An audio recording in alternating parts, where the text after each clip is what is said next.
Good evening and welcome to Drakkenheim. This is the Dungeon Dudes weekly Dungeons & Dragons live play campaign. My name is Monty Martin, running the game as Dungeon Master. And I'm Kelly McLaughlin, playing Sebastian Crow, the half-elf shadow sorcerer. And we're joined today with our good friends. Jill Donitis playing Veosenia, the Tabaxi Gloomstalker Ranger. And Joe O'Gorman playing Pluto Jackson, the human battle master. Thank you for joining us once again. If you're just tuning in for the very first time, Kelly and I post new videos every Thursday on our YouTube channel where we cover everything Dungeons & Dragons, including advice for dungeon masters and guides for players. So subscribe and ring the bell so that you don't miss our newest episodes, including the prior episodes from this campaign there as well. So check it out at youtube.com/dungeondudes. You can also join us Tuesday nights when we record the campaign live on Twitch. Check us out at 6 p.m. to 9 p.m. Eastern Time at twitch.tv/dungeon_dudes. You can also watch the video episodes of the show on YouTube.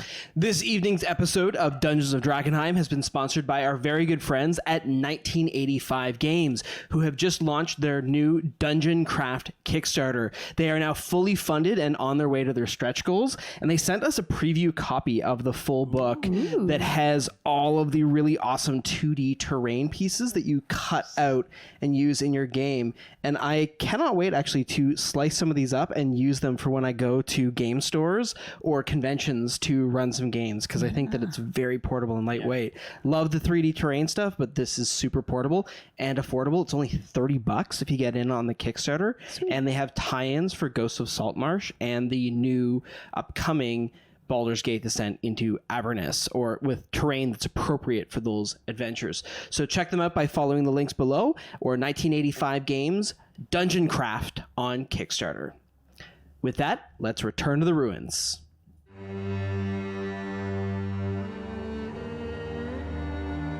Drakkenheim is no more. Struck by a falling star, the city bathed in eldritch fire on that woeful eve. The tumultuous aftermath brought chaos, families torn asunder, and a kingdom shattered. 15 years later, monsters stalk the haunted streets of Drakkenheim. Caught amidst rival factions struggling to rule the rubble, 3 unlikely partners venture forth into the crumbling city in search of riches, renown, and revenge.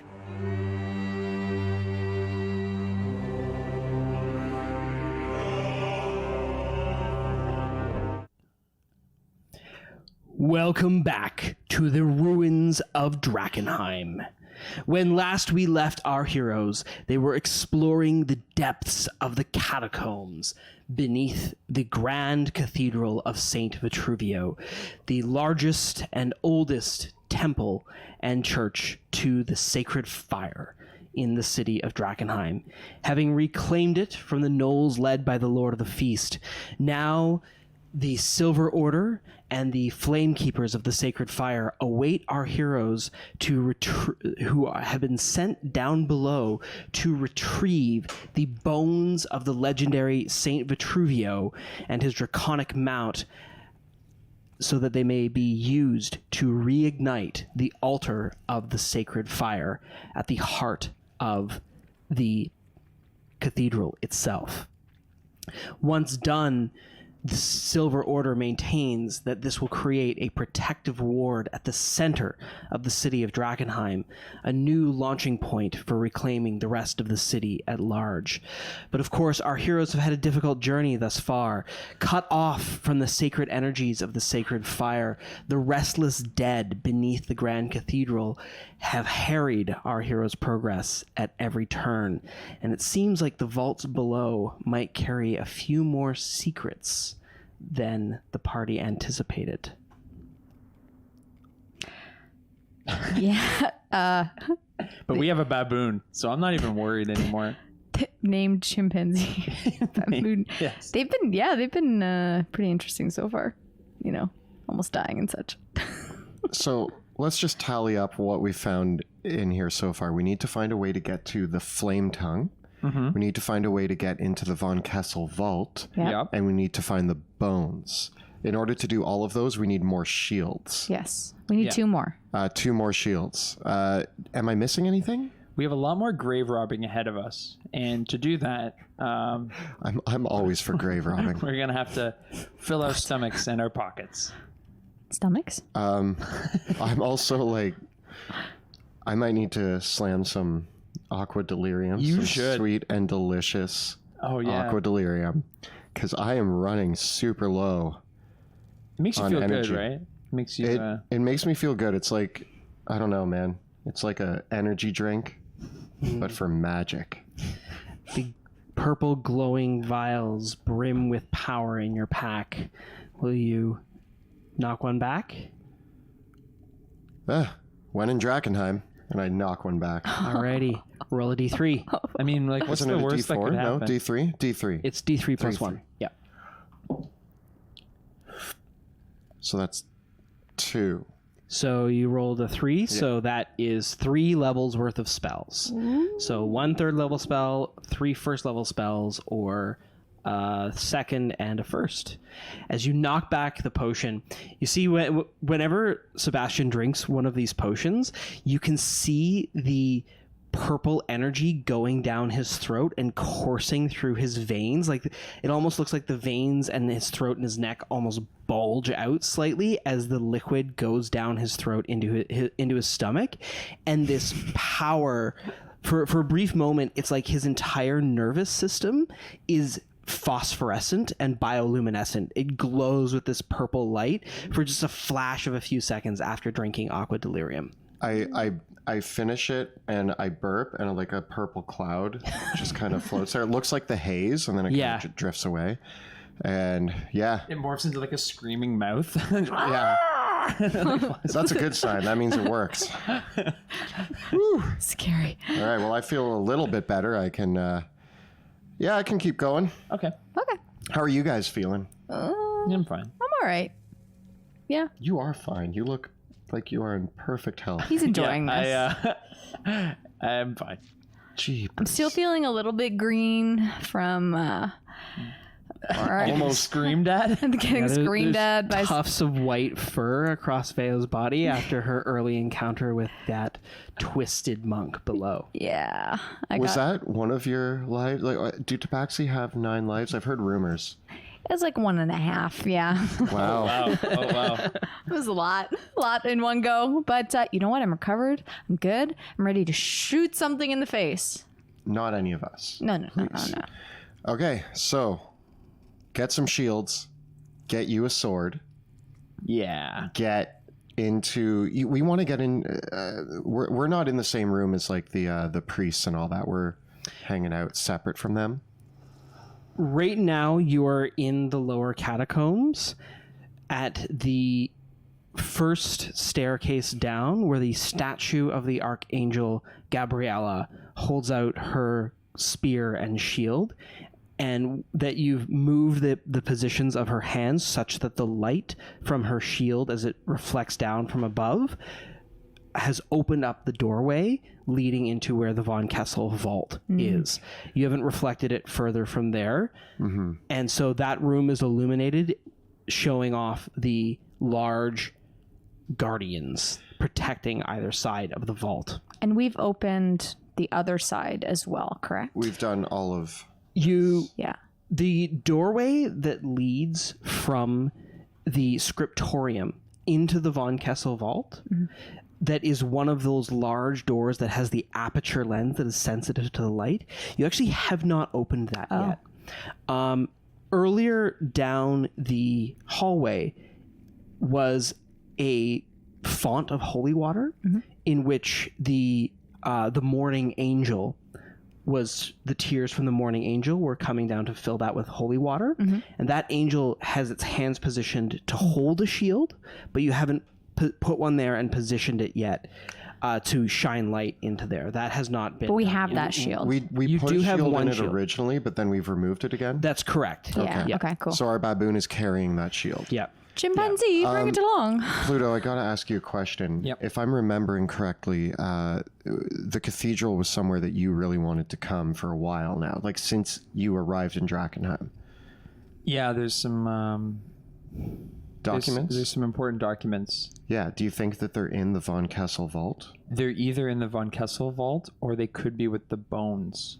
So either way, we should explore that Von Kessel vault because it could have. Yeah, there's and I'm also like, I like secrets. Hey, I want me to know too. what's behind that door. You know what? I am with you on that. Veo, do you like secrets? Do you like uncovering truths? I can't say I do, can't say I don't, but I'm happy to help you in your pursuit of secrets. You know, it's piqued my curiosity, and if it falls in line with your goals, then I'm 100% for it. I really do need to get in there.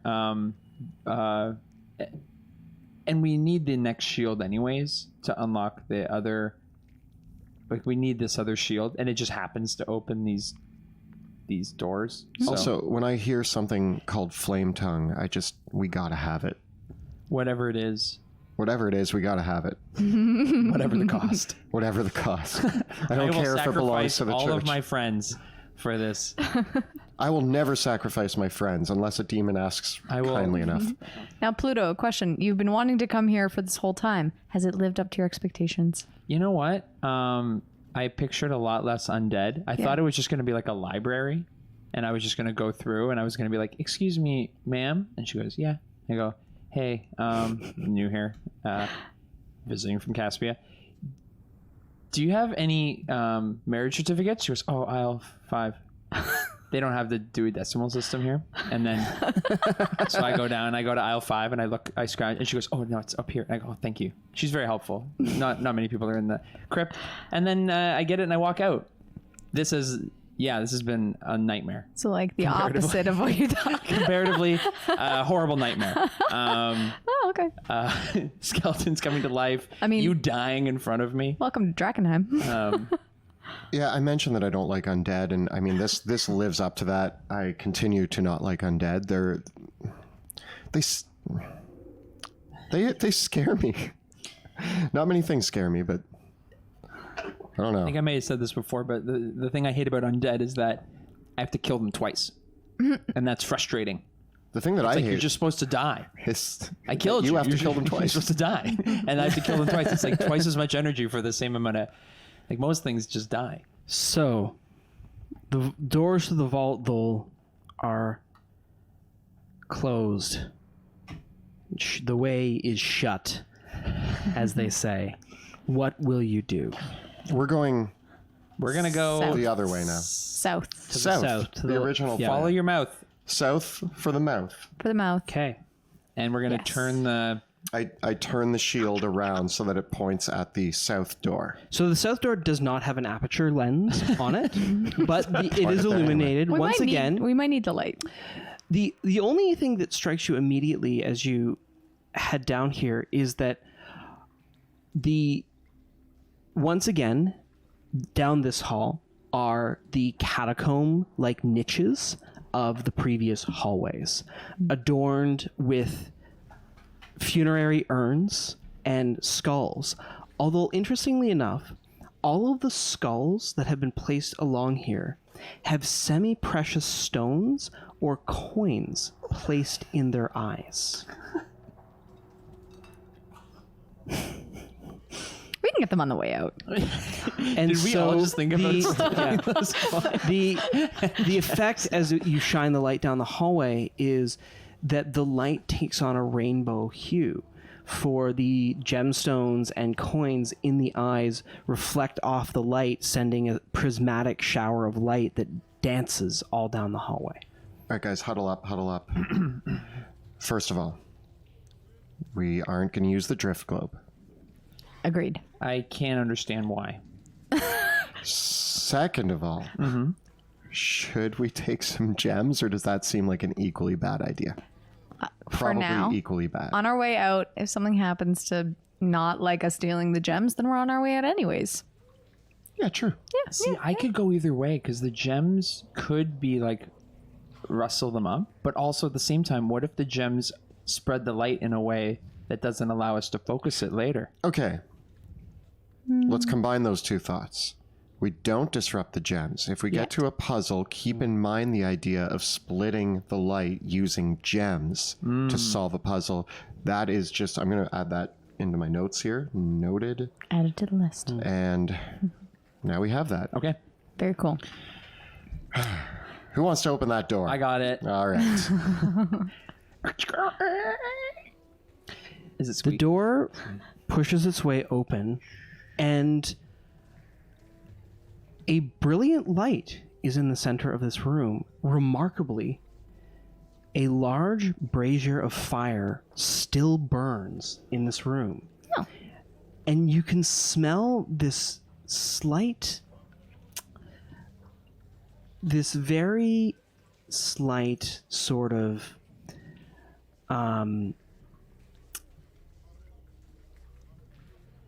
pungent smell in this room as the flames burn, and it almost continuing to sputter, but they sputter intermittently, and you can almost hear this small hissing noise coming from the font.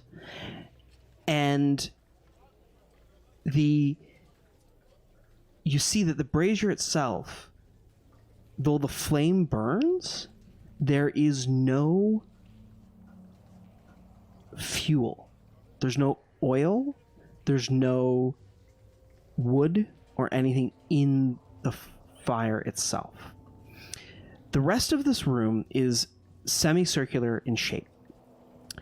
On this room are 4 sets of niches, all covered with stacks of skulls and ossuaries, bearing the same skulls filled with semi-precious stones and with their eyes, and in some cases their teeth, have been replaced by semi-precious stones or coins, and some of the skulls even have their mouths open and have like a coin. They're biting down on a coin. But then there are 2 sets of shelves here that are filled with statues made of jade, ivory, obsidian, and several the helmet-like headdresses that have been worn by former flamekeepers. There's what looks like the skull of a manticore, the skull of a wyvern, a few blade hilts, as well as bits of the ends of maces or blade hilts have been arranged on these shelves in a decorative fashion, including several figurines of various birds that are carved out of various metals. So there's one bird made of gold, one bird made of platinum, one bird made of silver, one bird made of ivory, one bird made of obsidian, and one bird carved of wood. And then in the shelf below it are another set of monsters, all carved in alternating versions of these various materials, lining all the shelves up and down. And then the rows of skulls. Opposite the circular part of the room are 2 large portcullises, behind which are massive sarcophagi. And as you look around the room, you can see that borne atop each sarcophagi is a massive golden shield. Golden shield. Well, those are probably the shields we need.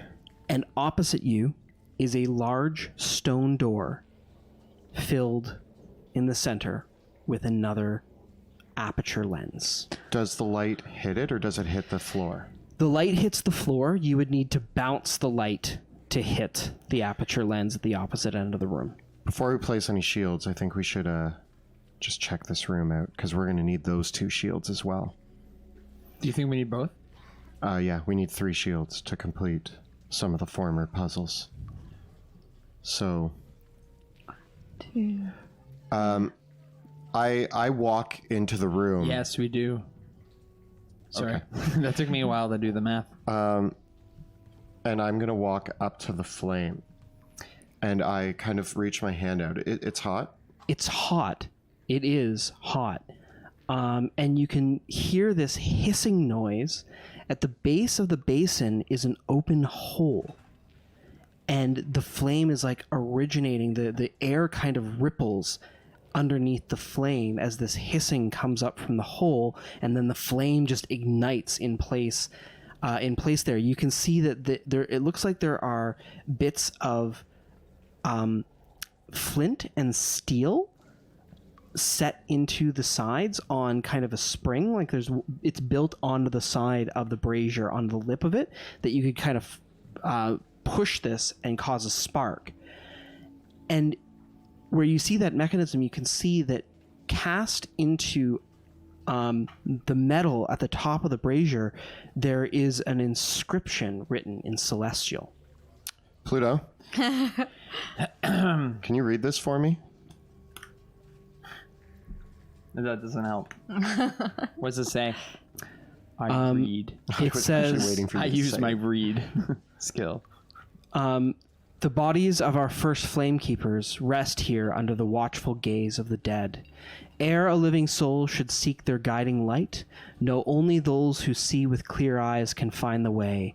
Then you may have truth on silver wings.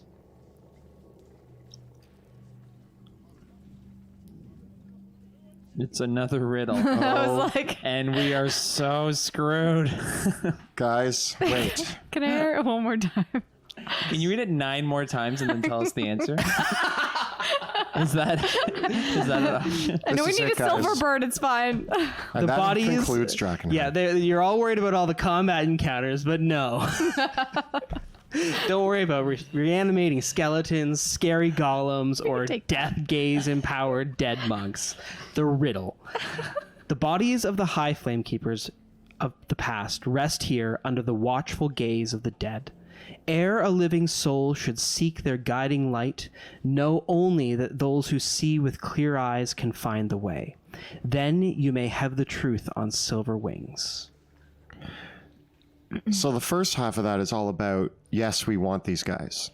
They're our friends. That the first half is just saying, here's the Flamekeepers. They're holding shields. If you're alive and you want those shields, you need to see with clear eyes and something about silver wings. There's a silver bird over there, right?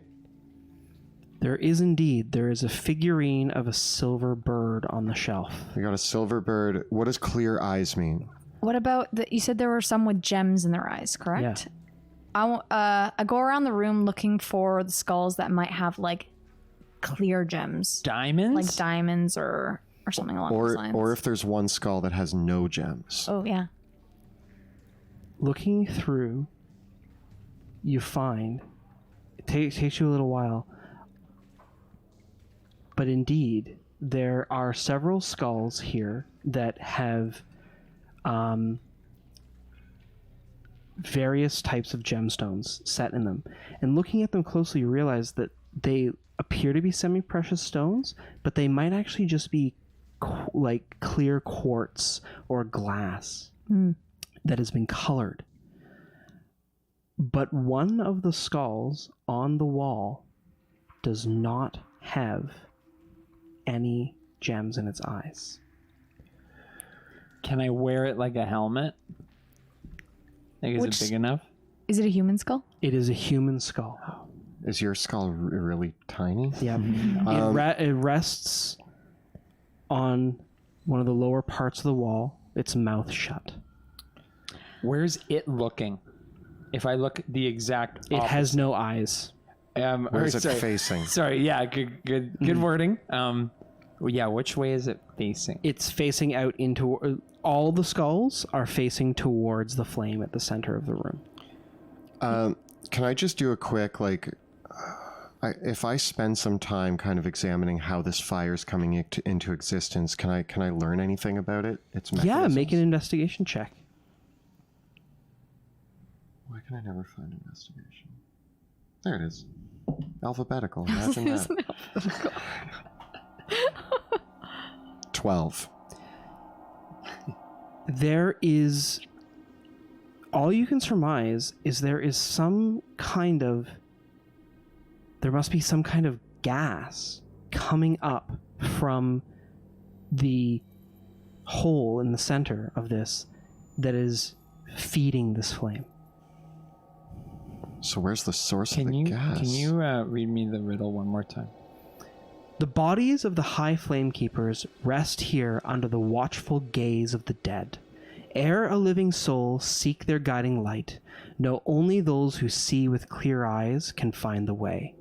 Then you may have truth on silver wings. I walk up to the skull that has nothing, and I reach out for it, and I stop, and I turn to Veo. Is this a good idea? In your own words, what's the worst that can happen? I grab the skull and remove it. You grab the skull, and as you go to pull it out, make a perception check. Perceive it. 20. You pull it, and it's actually stuck into the wall. But as you go to pull, you put your finger through one of its eye sockets, and you can feel that there is a latch inside its eye socket. I want to go grab the silver bird and like have it ready Okay. because I'm not really sure what else is going on here. You go to grab the silver bird, and as you pick it up, there is a latch underneath it. There's a latch here, guys. All right. Do we do like 1, 2, 3 latch, So or do we open them one at a time? can you do the latch in the because I think it's in order. The bird is second in the riddle. So right? I'm gonna flip mine first. Do yours, right, Pluto? I position the baboon with the shield in front of me against the brazier, so I'm protected. Go. I flip the latch in the skull. As you flip the latch in the skull, there is a shuddering sound and a rattling of metal coming from the portcullis. Do I flip the bird? I don't know. Flip the bird. I flip the bird. And they rattle, and the two portcullises rise. We wanted this, right? Is this what we wanted? Yeah, this is what we wanted. Oh no. Oh god. You got it. Destroying everything. If I guess we can show the board. We figured out a puzzle. Did you guys just solve a puzzle? did we win? We won D&D. Well, I feel good about this. Wait, were these even people that we needed bones of? No, we need the shields. I let my Oh, guard the shields down. are in there. Never mind. Here's what I'm worried about, though. I never trust a corpse. Okay, In so all my years of being a sorcerer, I've learned one thing. That's that you never trust a corpse. I agree. I pick up With the you. shield the chimpanzee is carrying, and I go, chimpanzee, go retrieve the shield. The new shield. The chimpanzee goes and retrieves one of the shields and brings it back to you, Good boy. Tell him to get the other one. kind of do you dragging want it to along the way. double mage hand this other one? Yeah, is it too Can heavy? you too double mage hand? The chimpanzee's Sure, already I'm going getting to it. allow it. You can double mage hand. Yes. All right. Do the Mike. double mage hand. Mine's already out. I'm like, it's invisible. I can't. Are you ready? It's going. Oh, Okay. 3, 2, 1, go. it's like wobbling because we can't coordinate. Yeah. Probably should make mine visible. It does wobble with the two mage hands as you pull it out. So but you manage to bring it back towards you, and you have 3 large shields. And though they are golden on the tops, the insides are filled with the reflectors of the other shields. Are there name tags essentially to tell us who these 2 people are? Yes, these were the original grand flame keepers of Drakkenheim, the very first ones that founded this cathedral and they were you can see on their inscriptions that it says that they were friends of Saint Vitruvio and named this in his honor, and I have their names written down right here. Do we open that? Just to see I want to see a body. Did you not just see plenty of bodies in the other one? So many bodies. What if today, These were Pluto. flame keepers Elleret and flame keepers Sorel. Okay. We should close the thing so that way they don't come out at all. Yeah, we have the shields. Sorry, Pluto. I click the bird back. I click Yeah. the skull Okay. back. Close that. Do they close? Yep. Don't need more undead than what we want. So, and you said there was a stone door now? at the end. Yes, there's another stone door with the aperture opposite here as well. So you want to go through this door, guys? No. Oh, no? Okay. No. Why not? I think the bones might be past there, and I think we should go back and open the Von Kessel door first. We have all 3 shields. We have the shields. We have the technology. Okay. Yeah, we can do the vault first and then the bones. Just because once we get the bones, Then we can go to the vault. I have a theory that retrieving the bones of Saint Vitruvio might wake up a whole bunch of undead. That's a theory. Cool. I have nothing to prove this until we try it. Also, once we get the bones, we want to leave. And I'm assuming we'll want to leave quickly. The Von Kessel vault is something that we want to do before we leave. That's my theory. That's my running idea. I like it. Also, we could go try to get that thing that the monks were protecting. The Flametongue? The Flametongue. We could do that now, yeah. Which do you want to... I mean, we should go set a Because shield... we have to set it up in the other room anyways, right? Yeah, we should do this end while we're here. Yeah, let's and do then it. go back around. Okay. All right. We have a plan. We have most of a plan. So we wobble the shields over. I turn the... We leave the room. Okay. Go back With up to the 3 statue shields. With 3 With shields. 3 shields. Close the door. Okay. We close the door behind us. Okay. And we turn the statue to point at the aperture the other way to the Von Kessel room. Okay. Then what are you going to do? Place the first shield? Or do they need to be done at the same time? Yeah, They might. need to shine on the thing at the So same time. let's go upstairs and go to the other room Get and the flame. put the shield in the fountain Okay. of tears. Yeah. We make our way back to the fountain. Okay. Any problems with that? No. You make your way back to the fountain, and the shield is in place there. And we turn the statue to go through that room that the monk was in and hit the aperture on the other Okay. door. So who's going to turn the statue? I'm not strong. I'll do it. Now wait, do we need to aim it at the thing first, or do you want to stand in the room and do the reflection into the to get the sword. into the other thing? You want to open the Flametongue room first? Yeah, Let's do okay. that. it's right here. Yeah. You want me to go into that room? I can go into that room if you guys can turn it. We could probably turn it together. We can turn it together. Okay, so I'm gonna hold And one baboon. Baboon. So Chimpanzee. Chimpanzee's gonna stand, and I kind of like help him. Like I kind Okay. of like I use his shoulders. I do the shoulder grab, and I kind of like turn him until he's perfect, and then I run out of the room. And So you're going to have the chimpanzee stand in the scriptorium holding one of the shields to point it at... The Flametongue aperture. Okay. And then put one of the other shields In the statue. in the statue. And turn the statue to point at chimpanzee baboon. Okay, so with that, the beam of light reaches out from Michael towards, bounces off the morning angel, and bounces off the shield held by the chimpanzee in towards the stone aperture. These stones vanish into glittering lights, revealing a hallway that returns back towards a circular chamber where there is another brazier of flame held in place. And you can see that there is something glimmering within the flames. Pluto, wait here, Baboon. grab it. Pluto, do you want help getting that thing? Yeah, Okay. I'm gonna walk into the room. I walk in with him. Okay. Veo, I'm like, maybe stay Trailing. outside? think I should? Okay, I'll watch Baboon and make sure I supervise.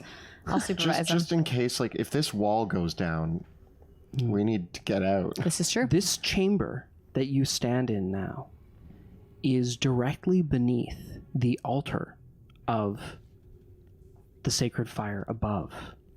And you can see in this room there is a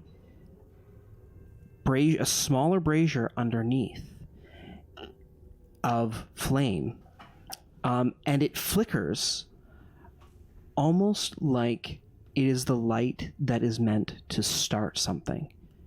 For all around it, you can see, leading up into the altar underneath in this circular chamber, there are all these manner of tubes of metal that all lead up from the ground up onto the circular dome and collect in one place underneath where the altar would be above, in the room above.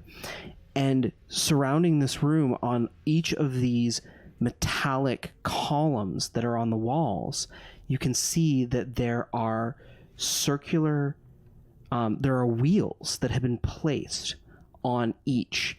And in some places there are latches as well.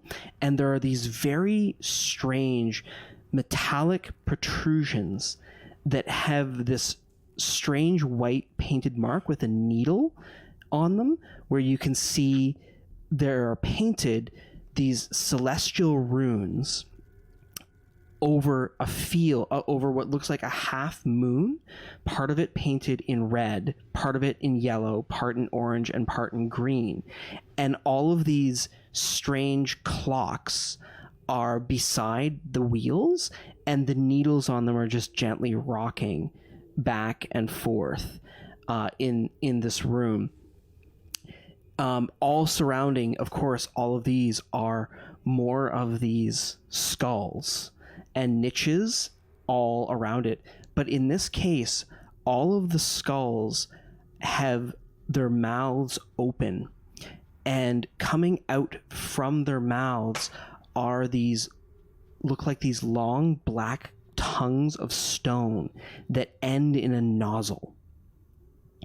And then there's the small staircase that goes up to the flaming brazier at the center, where there is this flickering flame, and floating above it is a blade. I don't feel comfortable with this room. This room scares me. How far from the entrance to the brazier? The room is roughly 40 feet in diameter. And the hallway? The hallway is only about 40 feet long itself, leading back. Yep. What do you guys see? I think I can mage hand it from where I am. I'm like, I've walked down the hallway and I'm at the edge of the room. Mm-hmm. But I think it's going to weigh more than... I think I can grab it, but I have an idea. What's your idea? Well, I want to approach the brazier. Mm-hmm. I'm staying back here, man. And I'm going to eye the clocks with the little needles. And so right now they're kind of following the same motions, right? Yeah. I look back at Vale. Can I reach the blade? It is wreathed in flame. Do you need a mage hand? I have a hand that might not get hurt by flames. Where's my monkey? No. He's keeping the door open. Yeah. It's hot. It's warm. I have magic for this. Oh God, Pluto! You gotta trust. Pluto! You gotta trust. Why are you reaching into the fire? I reach into the fire. It burns. Ow. You take 5 points of fire damage. Are you going to continue? Yes. Yes. Okay. Pluto, I have magic. I can cool it down for you. We have options. Heal me. I don't have that We kind of can't magic. heal you. Your hand is right around the hilt, the grip and hilt of the blade. Are you going to reach and take it? Yes. I can literally chill it for you. Your hands are on the blade. You take another 5 points of fire damage. As your grip closes around the blade, you hear a voice echo out in your mind. Uh-oh. Who takes up Ignatius, the Flametongue? Hey, it's me, Pluto. I'm a prince of Caspia, and I am the next owner of this blade. I answer to no king or nation, and will be wielded by none except he who fights in the glory of the flame. Oh, did I not mention that I fight? You take another 5 points of fire damage. It's hot. Oh, it's hot, hot, hot. Can you move the blade? I want to try to pull it. Make a strength check. Go! Oh, this is my blade. This is I have an idea. this is mine. Just strength. Yep. 23. As long as You rip the blade out of the fire, and in that moment, a jet of flame reaches out from the skulls of each of surrounding this room as a chorus answers you taking the blade, and the voices say, Ignatius follows those who fight with faith. You have chosen to show only your might. Prove that you are worthy to take up the flame's tongue. And as the blade pulls out, from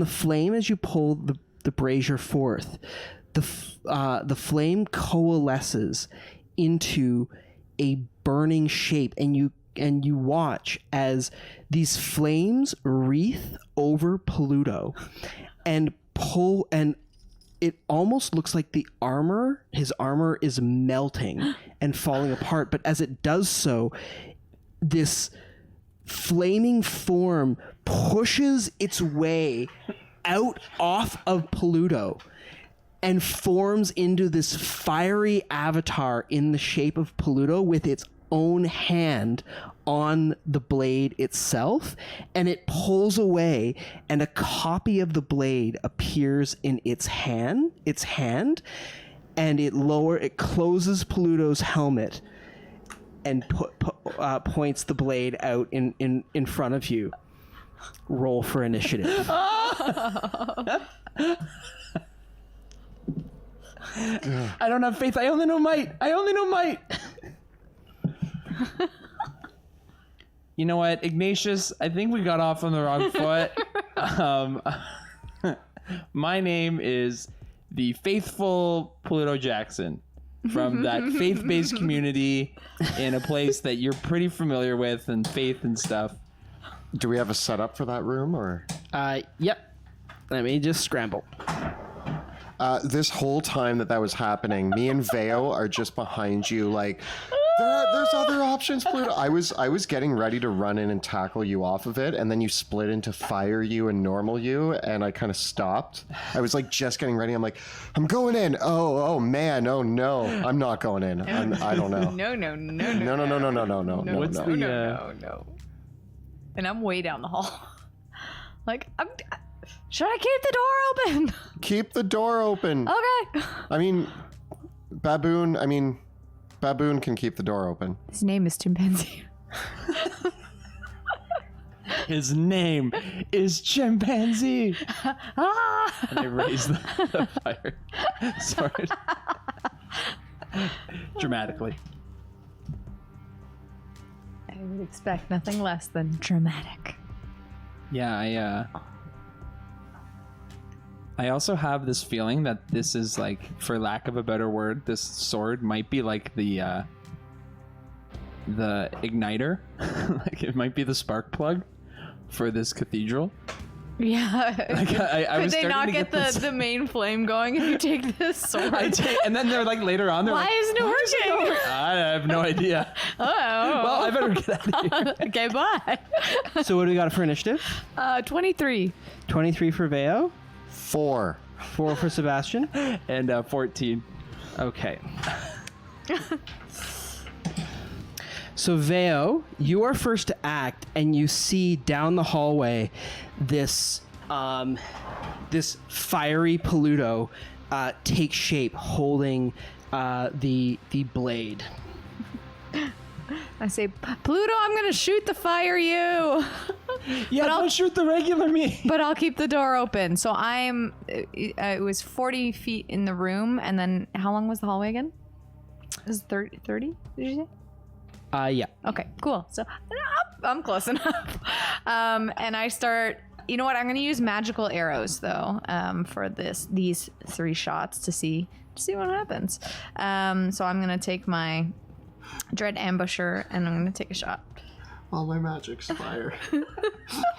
Why am I like this? Put it out with magic. Oh, no. 8 to hit. The arrow is consumed in the flames of fiery Pluto's body. Oops. Even worse. 13. 13. All of the arrows deflect off of the molten plate armor worn by the form of Ignatius. He's strong. He's really hot. So, yep. And as they do so, as the arrows deflect off of them, Veo, I need you to make a charisma saving throw. Oh gosh. Okay. 11. Okay. As you fire the arrows, you feel almost heartburn strikes you, and this wreath of flame begins to form around you and around your own weapon, almost like the same thing that's happening to Pluto is about to happen to you as well. As if like this essence of your own, the essence of your own body is trying to pull itself out in rejection for the for acting against Ignatius. Oh no. I still have my movement though, right? Yeah.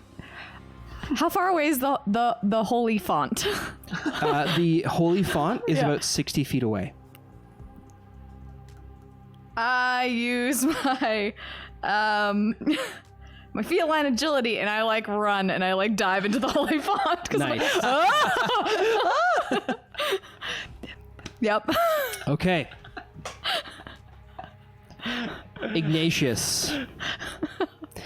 Ignatius takes up himself in the wearing the body of this fiery Pluto and brings the sword down towards him. As he does so, the flames push out from him in an ignition of flame. And he gets a 13 and a 13 and a 22 to hit. 22 hits. The 22 hits.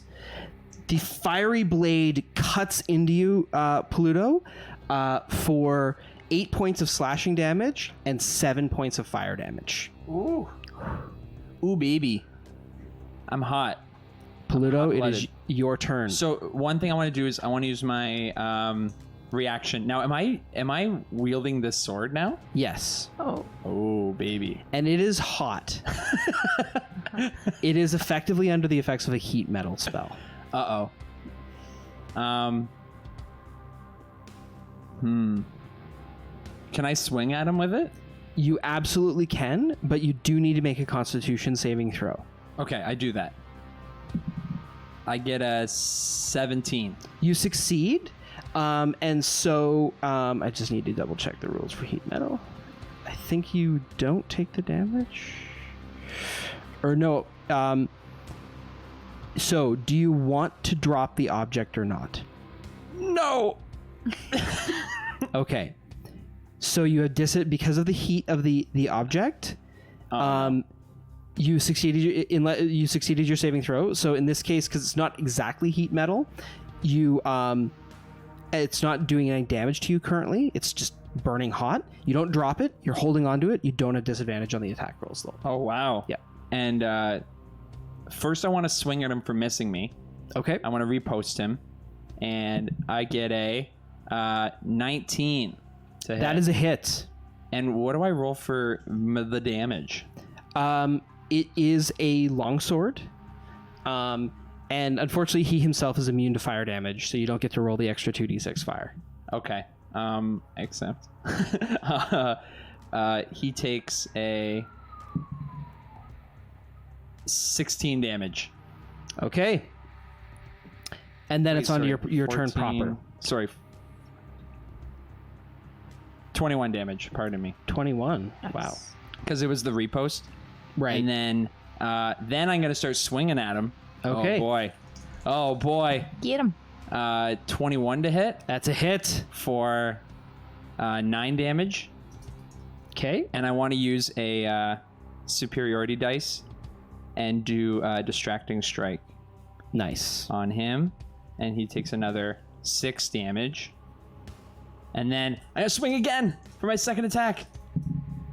And I get, so close, like a 27 to hit Yeah, that hits. for 13 damage. Okay. And then I want to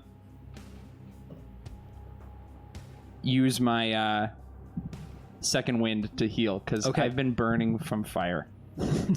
And Sebastian, it is your turn. and I go, I've never hit someone that looks so good. And I'd say that to him because it's important that he knows he's a good-looking cat. I guess you could say that he's even hotter than you. Oh! We found it. That's way better. That's weird. I don't have many options here. Sebastian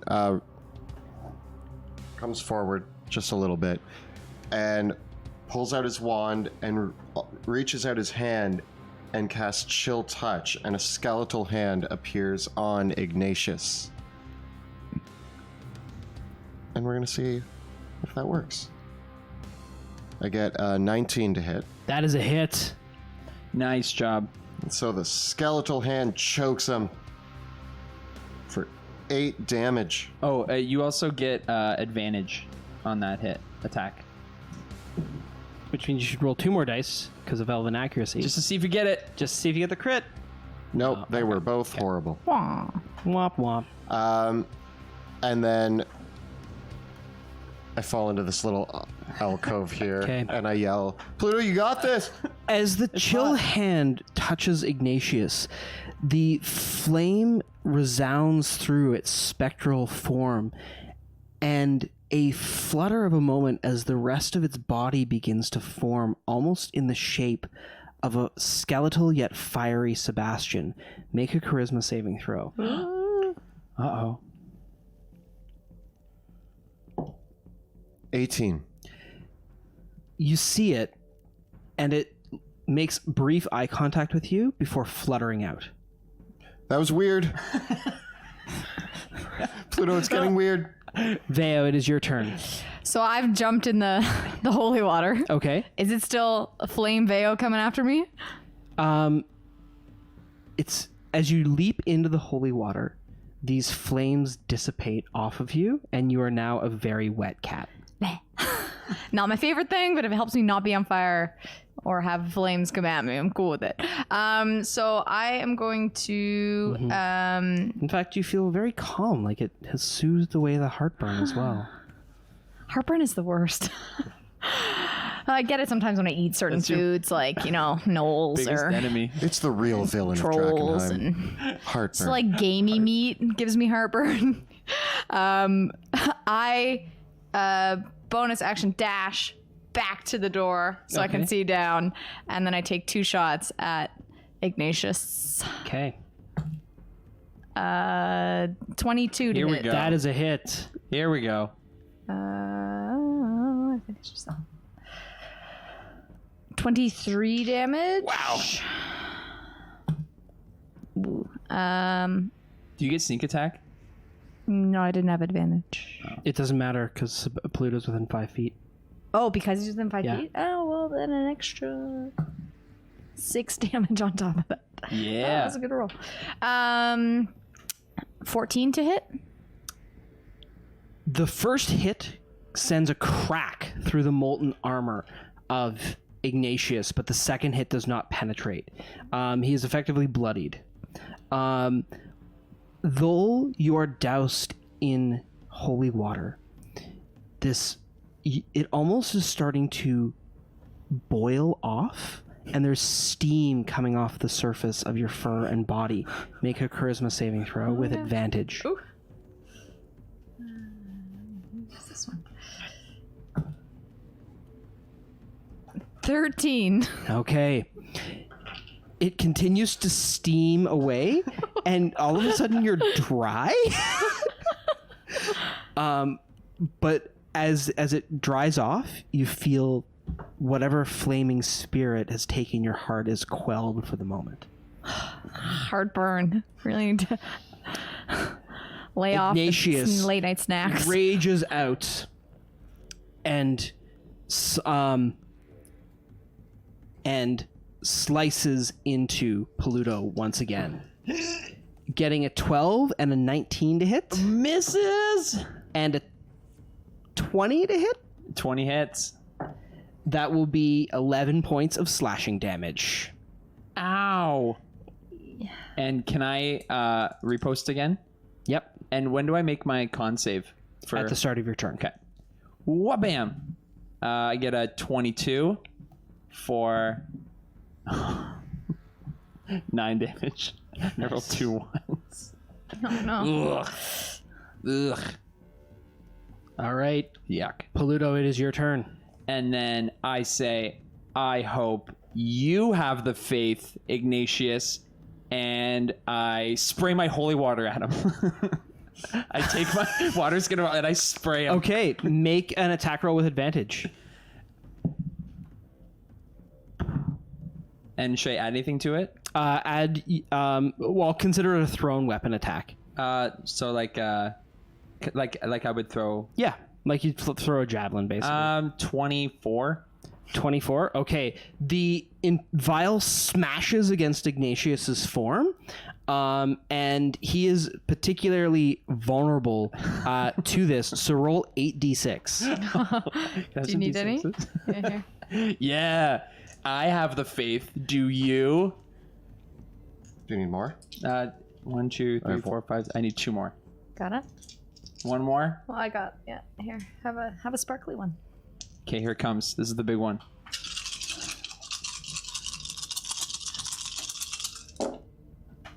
Count them. Maths. Oh, there's That's a lot of ones and twos. 10, 15, 17, 20, 22. That's enough. With a flash of steam, the molten remains of Ignatius collapse to the ground, and then the metal immediately rusts and flakes away as this fiery copy is obliterated utterly and completely. The blade is still warm to the touch, but not as burning hot as it once was. And you hear this voice in your mind say, "Your temper burns hot, and your might is like that of a volcano. Maybe there is steel that can be shaped into your heart yet, into an instrument of faith. Vitruvio in his youth was much like you. I will fight alongside you, and perhaps you can be shown the light yet.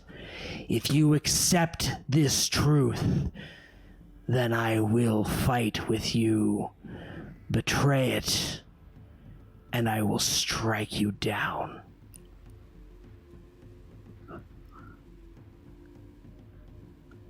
I accept. Okay. Very well, Paluto Jackson. No truth shall be hidden from me or you while we walk the world together. Let us fight on for the light. For the light. Golf clap. Also, just like a side Yes. thing, you kind of speak in riddles too. What does this mean with the truth and stuff? So Ignatius is a Flametongue that bears a +2 bonus as well to attack and damage rolls. Oh! However, Uh-oh. Here we go. Ignatius permanently emanates a zone of truth. That's like our weakness. That's our ultimate weakness. What's the radius on it? It is a radius of 10 feet. And furthermore, while you wield Ignatius, you gain a flaw in that you cannot abide lies and deceptions. I do not tolerate the lies and the deceptions. Pluto, I think it's time for us to part ways. Stay 10 feet away from me at all times, please. I run into the room and I start spraying my water skin on the ashes on the ground, and I'm like, I got him, Pluto. Oh. I emptied my whole load. That's a neat sword. You should Thanks. probably go get more holy water, because if this is Do you any actually think it's neat? indication, I think it's really cool. I think you look really good with it. Why did I say that? Furthermore, you are bound to Ignatius now. Yeah, we're buds. Can you hold that sword up again? You look so strong. Man, that's good. I fight for truth. Why? I don't even know. I lie so much. Why? You do. You're confessing. Why is this? I like back up a bit. I need help. I don't know what's happening. I'm still in the hallway. Did we get him? Is he I dead? think we won. Okay, good. What are the clocks doing? They flared up for a moment, but now they're still. And the flame in the center here is out. Oh, it's out? Yep. Uh-oh. That can't be good. I mean, it may not be bad. You have a new sword. It's pretty cool. Yeah, but also this is like, if this is the thing that starts the flame upstairs. I feel way more comfortable standing at 10 feet away from you. Do you want to stand back a bit? So here's how Ignatius is technically a cursed weapon, Pluto. I'll send you all the details, but basically, while Ignatius is drawn, the blade emanates a zone of truth. Put that thing away. And while you have the blade on your possession, you have the flaw that you cannot abide lies and deceptions. And when you hear them, you will be the overwhelming nature of Ignatius will attempt to compel you to draw the blade. I am Ignatius. Ignatius is me. I seek the truth for the light. Why am I saying all this? What? I really like this sword. Does this include like physical deceptions or just like spoken deceptions? Ignatius is the one that decides that. Oh, okay. So like, I don't abide by if I magic. use disguise self Yeah. and I'm like trying to sneak in somewhere, is he gonna be like, no? Ignatius is an intelligent blade, and you may be able to overpower the will of the blade. Me and this sword are not going to get along. For now, I'm just kind of walking around like this with my arm extended fully out because I have so much happiness emanating from me. I'm so proud of myself. Because I'm actually really proud of myself. Like, I'm super into me. You did so well. I killed me for this. You defeated the fire inside you. Wait, that's bad. Uh-oh. You defeated your inner demons? I put out the fire forever. So can I close the door now? Can we leave this room? Let's Chimpanzee. leave the boiler room and go into the... I would appreciate if you put that sword away for a moment. It would make me feel much better. I know you mean that. You look so strong, though, holding that sword. Okay, It's really fiery. I'm gonna put it away. Oh, thank God. Put it away. I don't know why. I'm just compelled to start talking as well, but that's just me in general. That's a normal. So are we right. going to Come, shine? comrades. Baboon. We seek truth?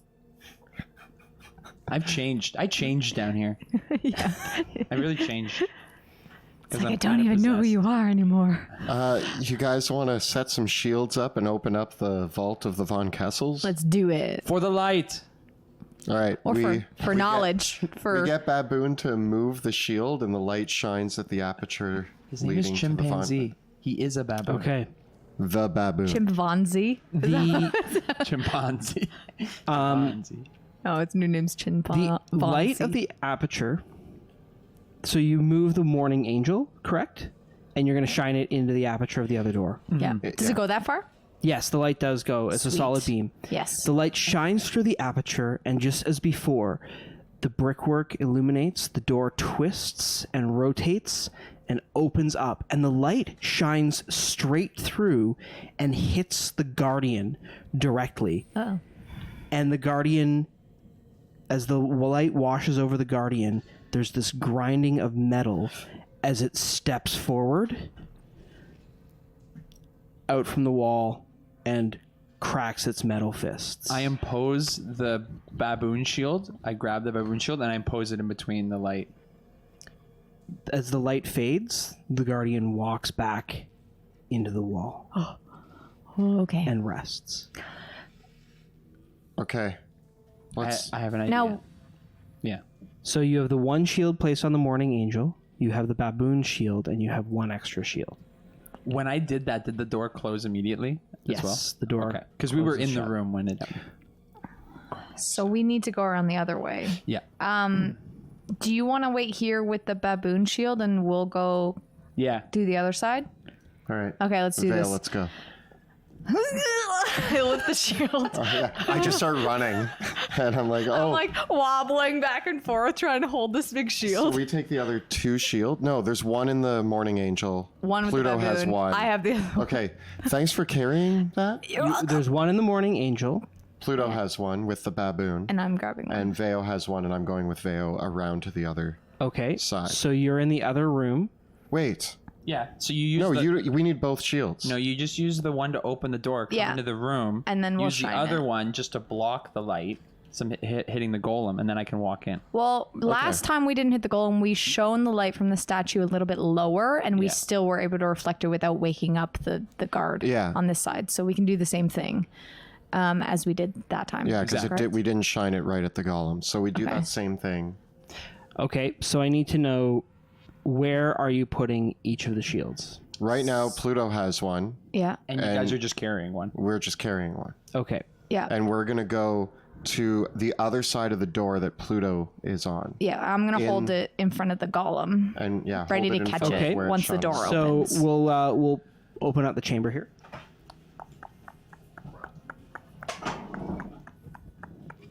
We're good with riddles. We do so well.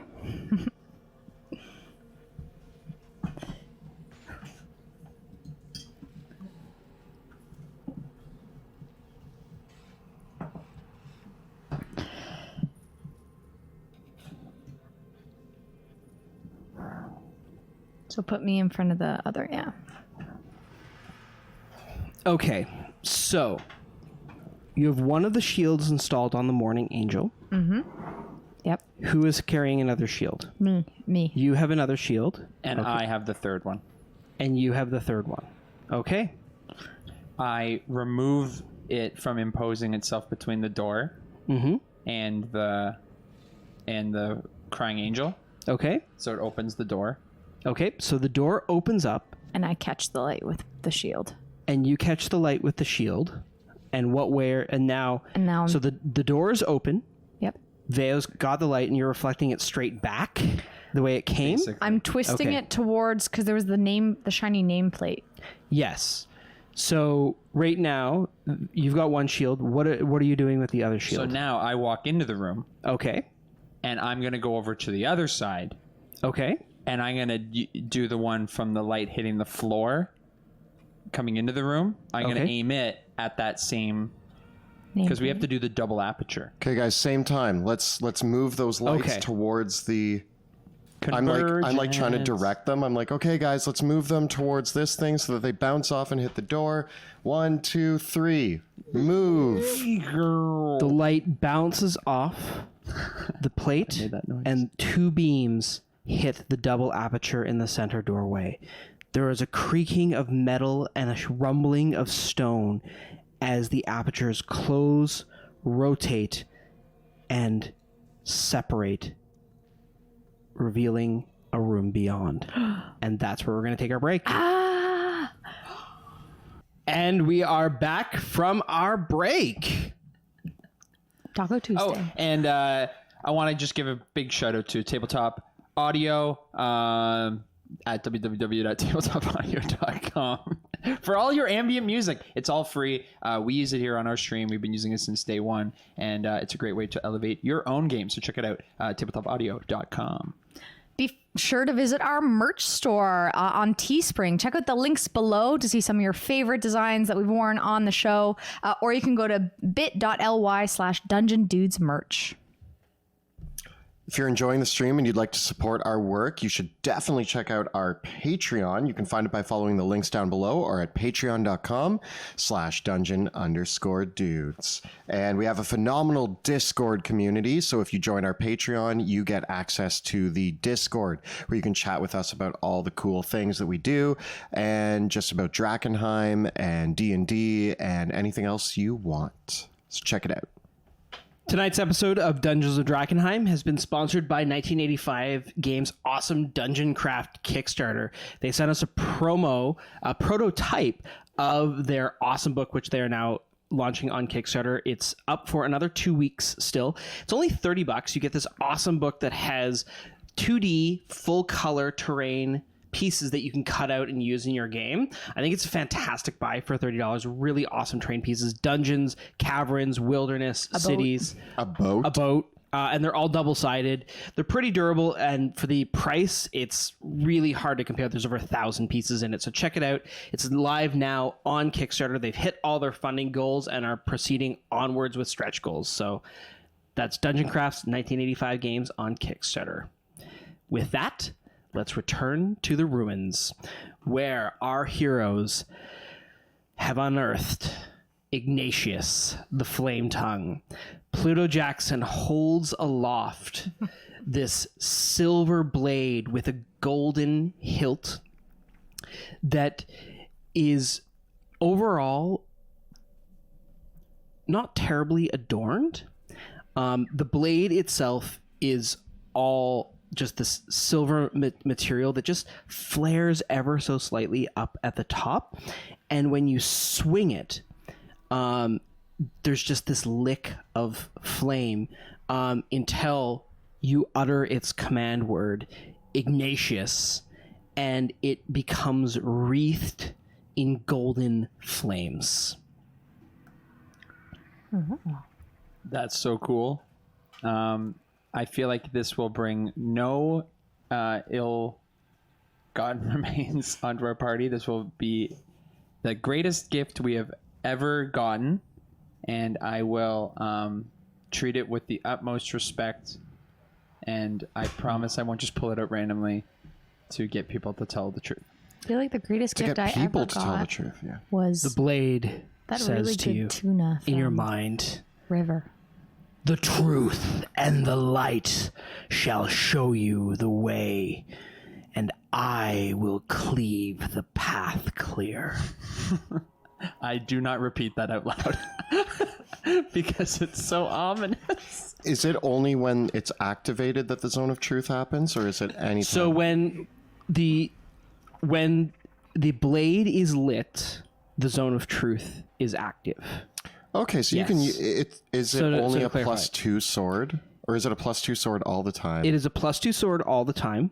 When the blade is lit, it does an extra 2d6 fire damage, and when the blade is lit, it generates a zone of truth. That said, the curse of the blade is that it is an intelligent blade that cannot abide deception. And when it detects deception, it will attempt to compel its wielder to draw it and shout Ignatius, thus creating the zone of truth. And it might do worse things than that. It's got a very, very strong will. Temper.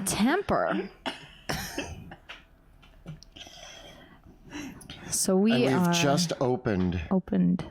the vault of the Von Kessels. You have just opened the vault of the Von Kessels. The light of Ignatius illuminates this chamber. It is this is a diamond-shaped chamber with 2 niches, and at the center of which is a statue this is the statue that is here is a very famous and common statue.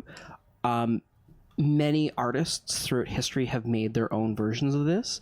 And this is a personal one that was commissioned by the Von Kessels. And it is called The First Paladin Contemplates by the River. And it is said to depict the first paladin contemplating her duty and the future that would hold above her. So it is this statue of her in partial armor, with her blade at her feet, with her hand reaching down towards ostensibly where the water is, with an expression on her face that is meant to reflect the uncertainty of the future, but the knowledge that you must go forward no matter what into it. And all around this statue, there are two large niches. One contains a burning torch. Again, the similar device is illuminating this torch. And all around it are these shelves which have mirrors behind them. And upon each is a glass phylactery. Are rows of glass phylacteries filled with blood. And upon each is an inscription. The phylacteries themselves are these long vials set into wood and stone, and you can see the blood resting upon them. At the base in front of them is a large chest, and bundled up, and there are several other chests all surrounding it in this room. And in addition to that, there are several sacks and bags and stacks of gold bullion. Oh. It's fancy in here with Like, these we know what we're blood taking vials. when we leave. Are we robbing the Von Kessels? Yes. No. I mean, I literally took a Von Kessel ring and wore it for a while until it was taken from me. So, I mean... I took the family lighter, so Yeah. I think we can... The glass phylacteries are We're each over it. embedded with a coat of arms of the Von Kessels. And below them, the chest bears the seal of the Amethyst Academy. We both look at you. Excuse me? Amethyst Academy. What link does the Amethyst Academy have to the Von Kessels? I mean, I feel like out of the three of us, I'm the one who would know that, but Maybe, does it say in your mom's diary book? I try to recall anything that I've read or anything that I heard while I was at school about a Von Kessel. Nothing. I go up to this chest. Is there a way to open it? Yes, it opens. If this is a bomb, I open it. last words. It is filled with letters. Papers. Paper? We- Could this we- be a will? And We came here for papers. beneath the papers, there are several mirrors. And as she opens it up, underneath the letters and the mirrors are premium grade arcane material components. Like, we're talking the material components that you would use for some seriously expensive spells. Spells like the core materials that would be needed, Sebastian, that you recognize for spells like scrying, clone, and simulacrum. I don't know any of these spells, but I've heard of them in a book. Clone. Could that be like An audiobook. what your mom did Oh yeah, 100%. in her mirror realm Yeah. dimension? All the components here are spells that you would need an arcane lab to execute, but then the materials are here. I have an arcane lab. Take them all. And there is a sealed letter in with them that bears the seal of the Amethyst Academy on it, and the signature of Stuart Johann Eisner. I hand that to you. Oh, I'm opening this. Can I start scooping? Like if I remove Scooping. Yeah. just taking. I'm putting the. I'm gonna make some spells. I These are the most carefully expensive open the letter. scooping. Like I use my fingernail like Yeah. a letter opener, You open it. and I read it. The letter says inside, to writ, an exchange between Archmage Modera and King Brecht von Kessel signed 53 years ago.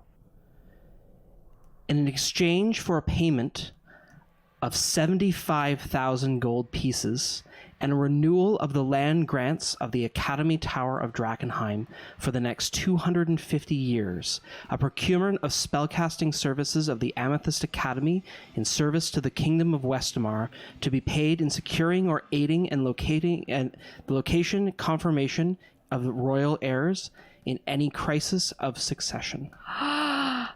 The Amethyst Academy is bound to help us find the heirs of Drakkenheim. I mean, they still own the tower. It may be crumpled and dying, but it's still theirs. Oh my gods. And Sebastian, that's when you realize these are blood samples of the royal family in the phylacteries.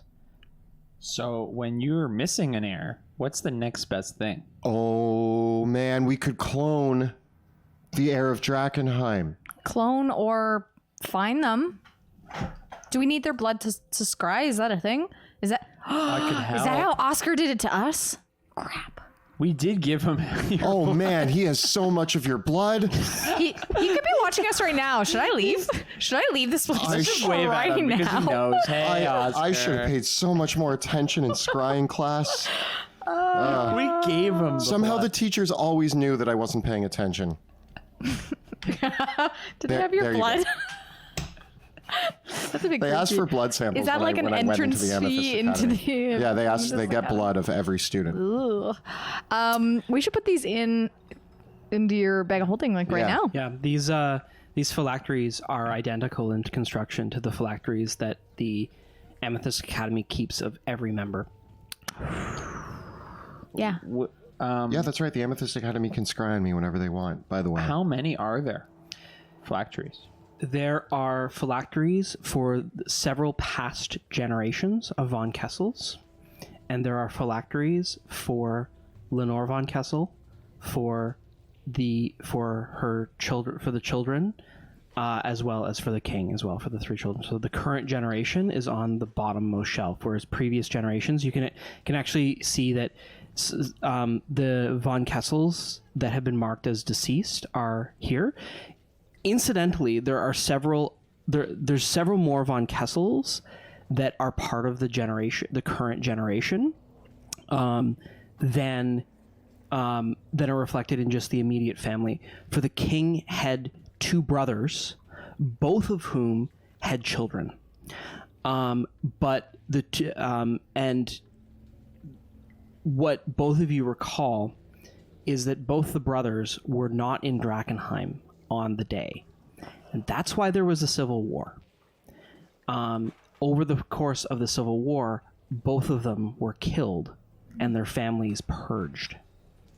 Whether or not there are still any other survivors amongst the king's brothers and their children, because there's, in addition to the king's immediate family, both of the king's brothers had, in one case, one of the brothers had a son and 3 daughters, and one of the others had 2 sons and 4 daughters. So there were a lot of kids.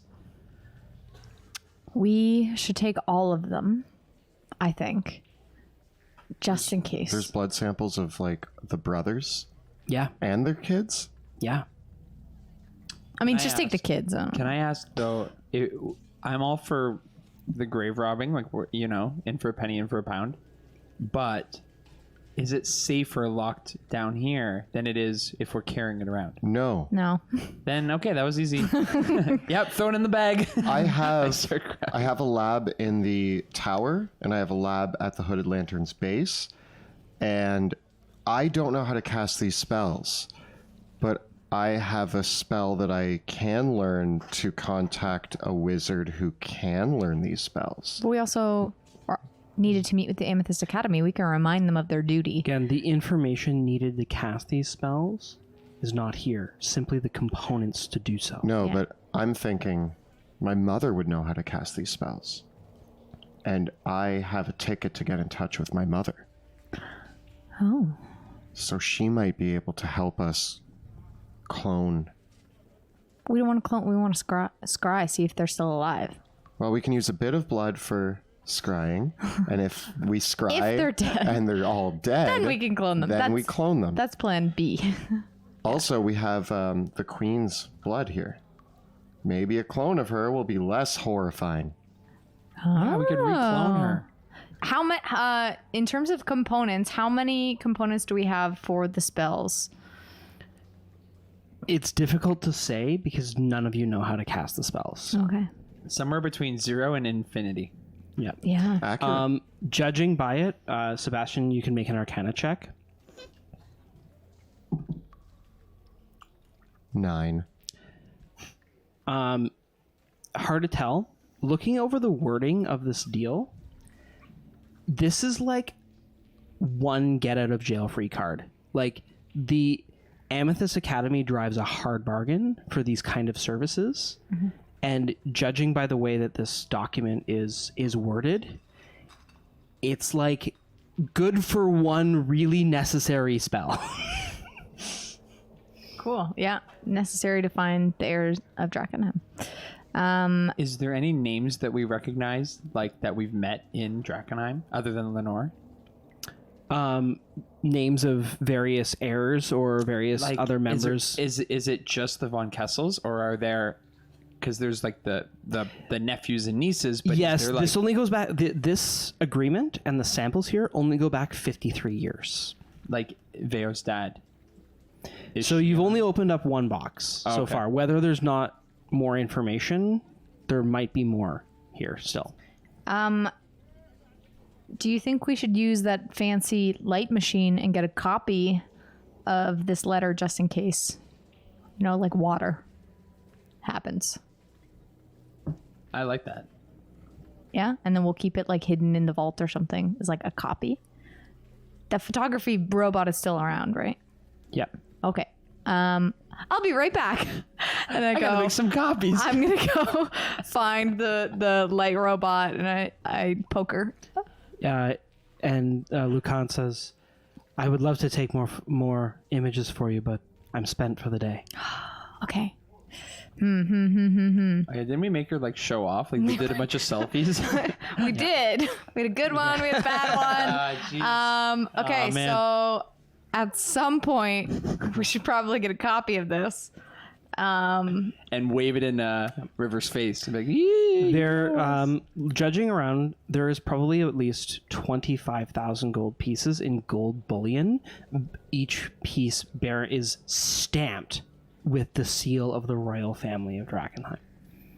What are you doing about that? I mean, if 1 or 5 of them go missing, well, who's going to notice? Gold is malleable enough. You can probably rub the seal off. It's fine. I mean, given it's a lot of gold, it weighs a lot as well. Does Elder the Immense strike you as a person who cares about a royal seal on a bar of gold? Maybe. You could question things. Let's make I don't know when he's going to get wise to our dealings. It all depends. There's a lot you can do with that much money. Could come back to us. Maybe we leave it. Yeah. There all I'm are saying is we know how other to get in. containers here. There is one other container that appears to be the largest container has not been opened yet. Oh, I go Luna? up to it. I go up to it. No? I'm like, I'm looking for more stuff because that had my dad's name. I'm like, there could be more stuff about my dad in here. And I like open it up.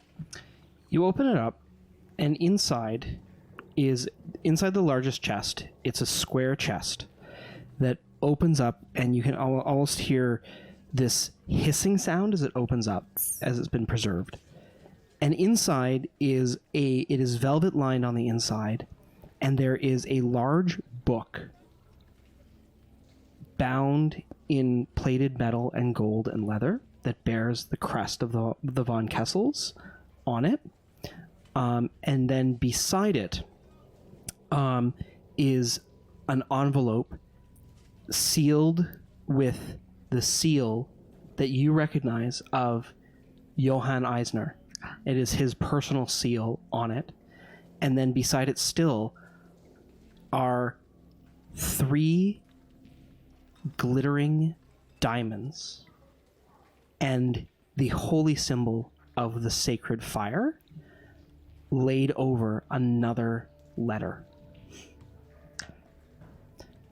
I don't know how much we want to take from here, because if they come in here and find this diamonds missing, we should probably leave those. But I opened the letter from my father.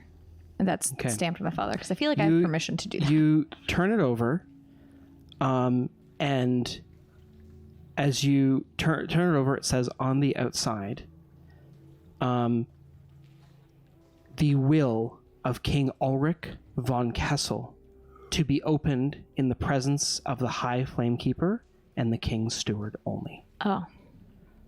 Maybe I shouldn't open this. Pluto? Can we reseal the enclosure? Is that a thing? Just sealed with wax? You could prestidigitate to like melt the wax. It appears to be to. Can I control it that much? I don't know. Yeah. You know what? Mm-hmm. It's chaotic times. Like, I mean, maybe we got to just know what's in there. But does it make it invalid if we open it up when they're not there? We don't have a steward. That's the only thing. You're the steward. Am I the steward? Am I like in my eyes? official? Should we do it at least in front of Flamekeeper Hannah? I think so, yes. Or Ophelia? Vale, you can make a history check with advantage.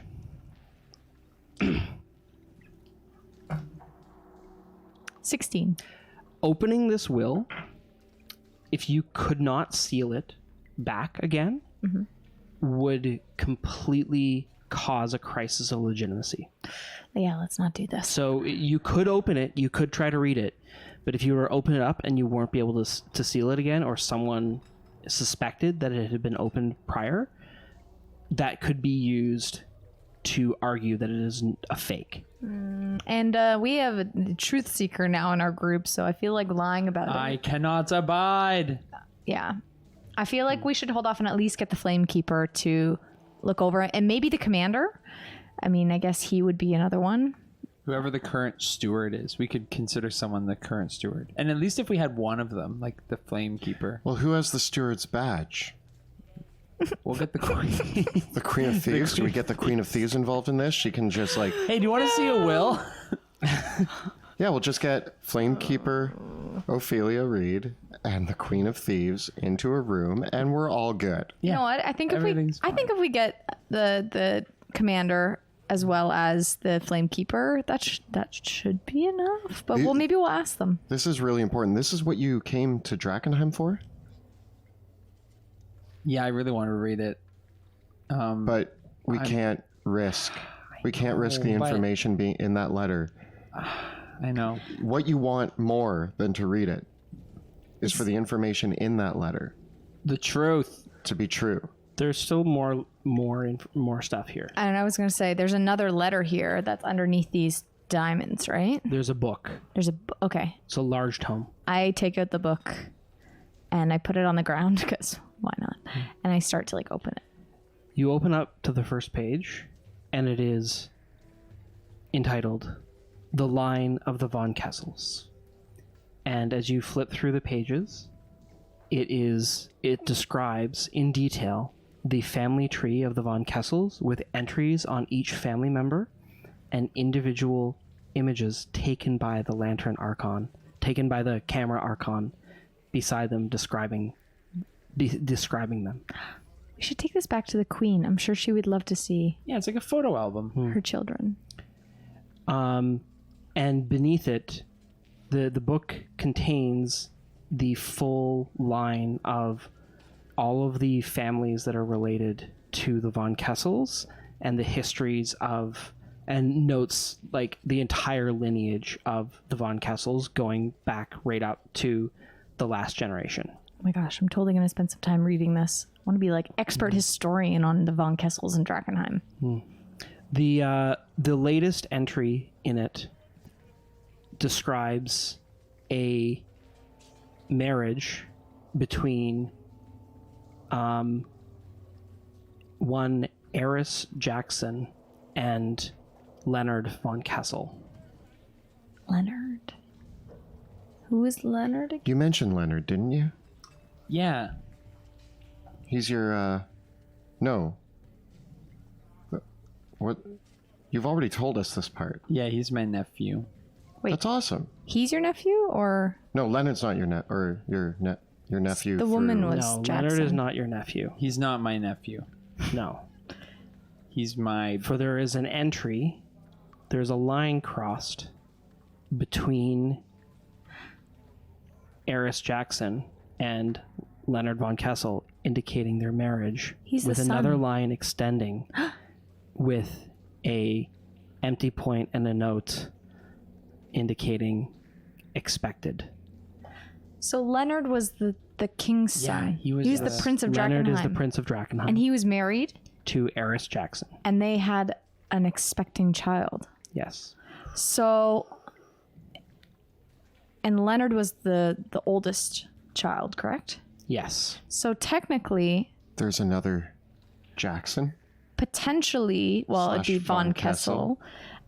If Leonard is not alive and their son is, would they would be the heir? Yes. By the assuming a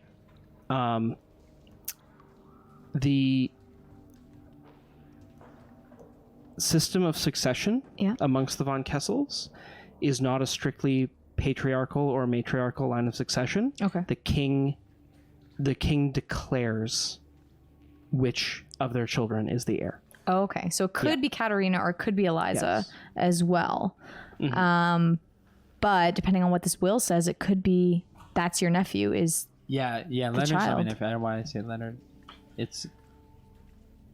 what's his I think that's what we came here The other set of documents are documentations and photographs of the marriages of the von Kessels, and also noting the births of children, and essentially a complete record of the family history, including the last document here is a confirmation of marriage signed between King Ulrich von Kessel and Lord Saul Jackson, witnessed by High Flamekeeper Gregora Goldenbrow and the King's Steward Johann Eisner, between Leonard von Kessel and Eris Jackson.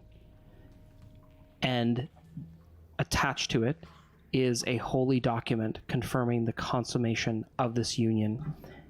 These documents are dated mere weeks before the meteor hit. That's what I'm after. Vero, can I see that? yes, but what are you going to do with it? I hand you the. Well, are the documents separate or are they written? They are part of the they're the top of the stack of documents. Okay, I hand you those documents. This is it. This is it. What does that prove? We have multiple possible heirs, it seems. Depending on the will as well as the, living and But it's been 15 years, and none of the other heirs have shown up. But that heir, doesn't mean they're not able. that heir you know about. Yeah. You can produce an heir to the throne of Drakkenheim. Yeah. You know him? He's... Is he in Caspia? Back in Caspia? Oh my gosh! Eris Jackson is Pluto Jackson's older sister. Surprise! So she's alive, but you haven't seen Leonard. I haven't... I was very young when they got married. Right before the meteor. There's a photo of the wedding party, and a young Pluto Jackson is in it. Look how tiny you were. Are you flexing in this photo? Yeah. Incidentally, the steward and Veo are in the photo. You so many. You were that kid I look over. that picked his nose and people weren't looking. I made eye contact.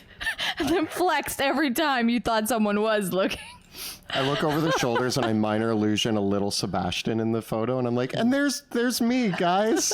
I'm there too. Don't ruin this moment for us. It's not. There's not a lot of people in this photo. It's quite literally the members of the two royal families, and like Veo literally in the photo, you're like hiding behind a curtain. Because it's clear whatever happened here, probably you were too young to understand what was going on, but you were just stalking your father. Right?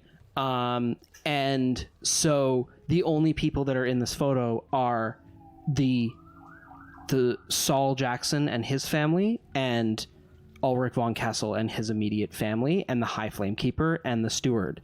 And it's not even in, like, it's not unlike all the other wedding photos that are here, it's not like a big extravagant thing with like a ton of people in it. It's just these people, like all in the back, all in basically in a back room of the cathedral doing all this documentation. And the reason for that is, and like you can see looking at all the certificates, is like clearly all this was really rushed. Like something wasn't right about this marriage. Normally they would be such a big celebration. And the key thing that you look at all this is when you look at the documents and you look at the photo and you look at the dates on the photo, the thing that doesn't add up is that Eris Jackson is showing in the photos and the dates don't add up with where a woman at that stage in her pregnancy would be. Ergo, this was a shotgun wedding. Whoa.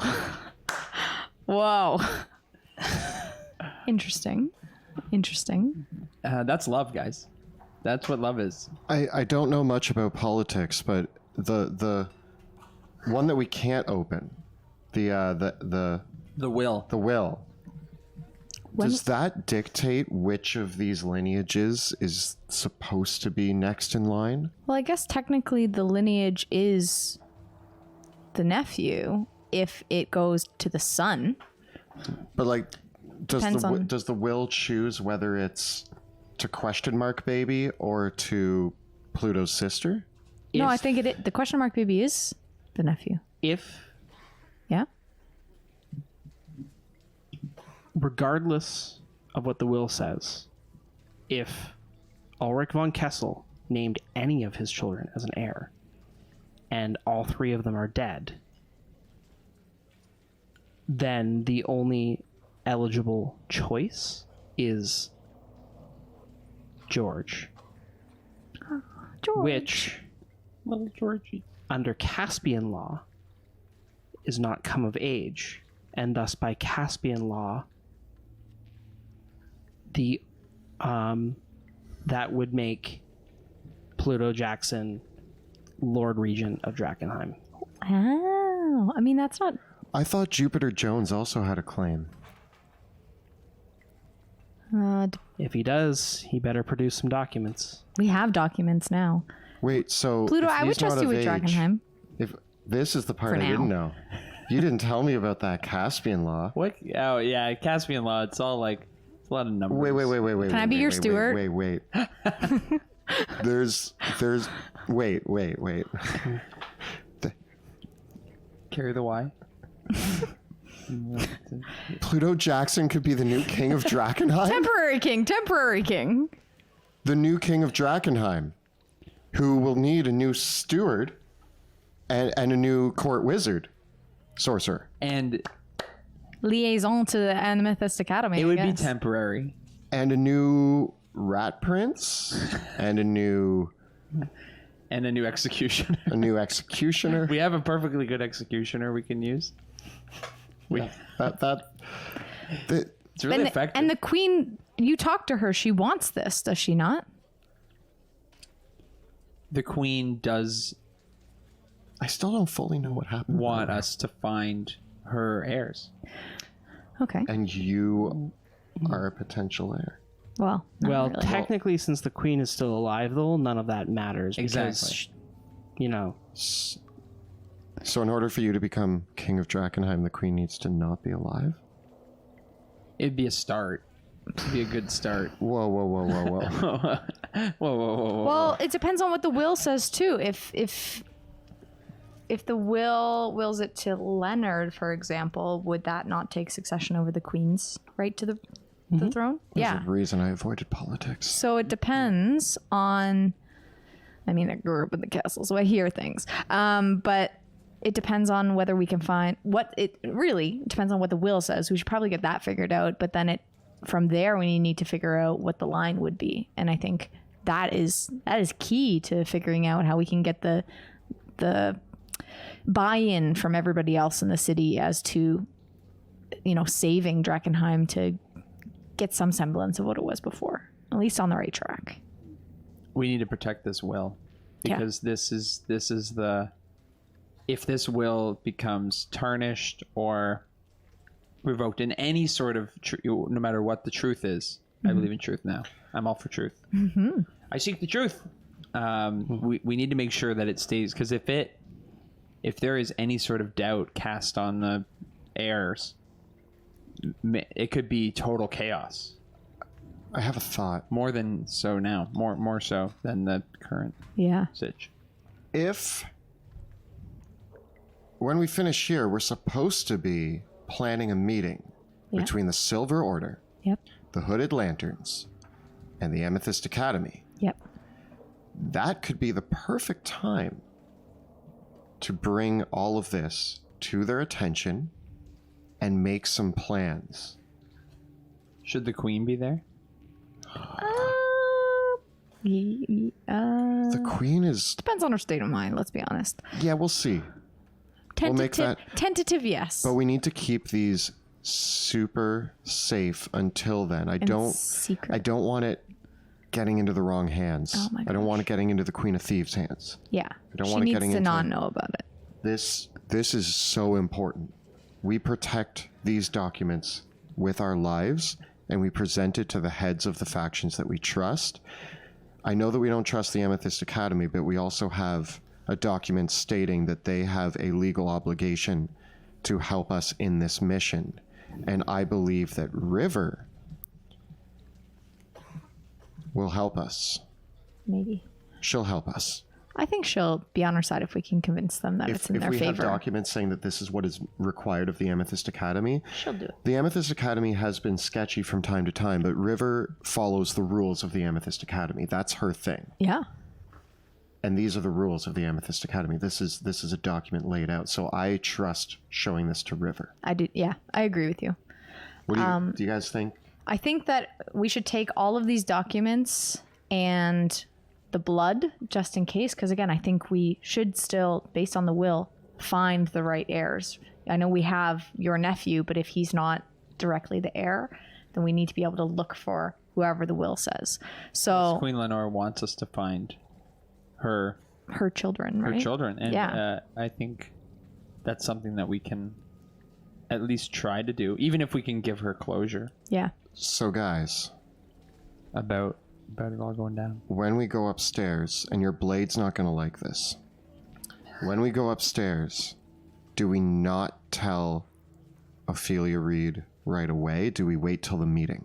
I say we wait to the meeting. I say so too. We're but not if she deceiving. asks what we found down there, We say Then Pluto bones. walks away.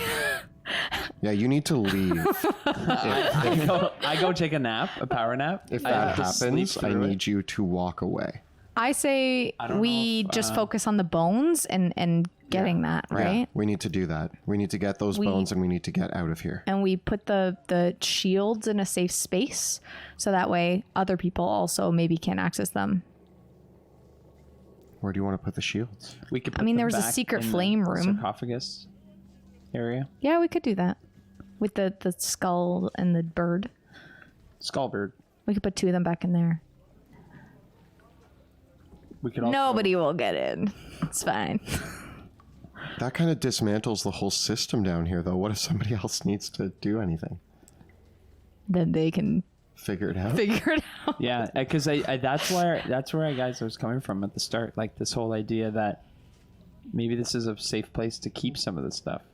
Because if we're walking around with it, we're open to the Queen of Thieves stealing it from us again, people grabbing it from us, people just leveraging it against us. Pluto, Alternatively, though. I'm concerned that I don't trust these documents anywhere but with us right now. Yeah. That's my concern.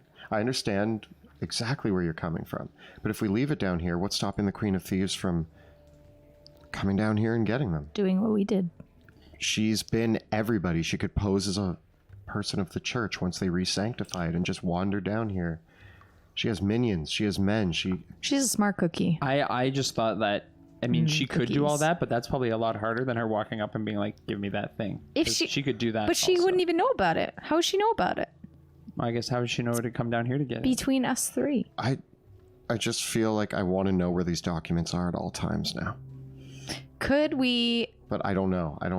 It's okay. could we don't know. leave them in a safe space that nobody would go to? I am scared of Mirror where- dimension? The mirror dimension is in the hands of the Amethyst Academy. I True. don't know a single place. Like even our clock tower, We can't trust anyone. I wouldn't leave them in the clock I tower, don't no. trust leaving them in the clock tower. I was trying to think of this whole time. In many ways, they were safer with the Lord of the Feast guarding them. It's true. But now they have the people who killed the Lord. We didn't Could kill the we Lord. of the put Feast. a lockbox in the Executioner? yes, and have him guard Everything them? we want, we just tie to the executioner that we want to leave forever. Is this a good idea or a bad idea? We tie it all to like a little package and we fire an arrow with the package on it into the executioner and it just sticks out of them. And those documents are safe. Double locked chest. All right, documents, time to go to your forever home. We have all these arrows sticking out of him by the end, and they're all full of like pouches of important stuff. He's like a giant just saying, mini pockets. If we put like a double locked chest by the gaping hole in the middle of the square, and he's there, that's fine. It literally is the safest place in Drakkenheim. I'm not even gonna lie. That nothing's going in there without probably dying. Including the people that have to put the chest there. Hey, we've gone in there faster than twice it. and survived. we get like As long as it's not too heavy, I can zoom in there. It's we hire fine. someone. Okay, to do that's it. a potential. It's a one-way. It's a one-way trip for sure. That's a potential idea. No, run and then dive into the thing. Put that in the idea bin. Let's go get those bones. Put it on the list. I really want to go get those bones. Okay, yeah, let's get the bones. Put it on the list. Oh, Let's get before the we bones. leave though, so we're putting the blood. Yeah, I grabbed the vials of blood And of the ingredients. I'm only grabbing the ones for the children Yeah. of the queen. Yeah. We only Yeah. want child's blood. Just to be very clear, we only want the child's blood. Cool. If that cool. wasn't clear enough, we want kids' blood. Not out of context or anything.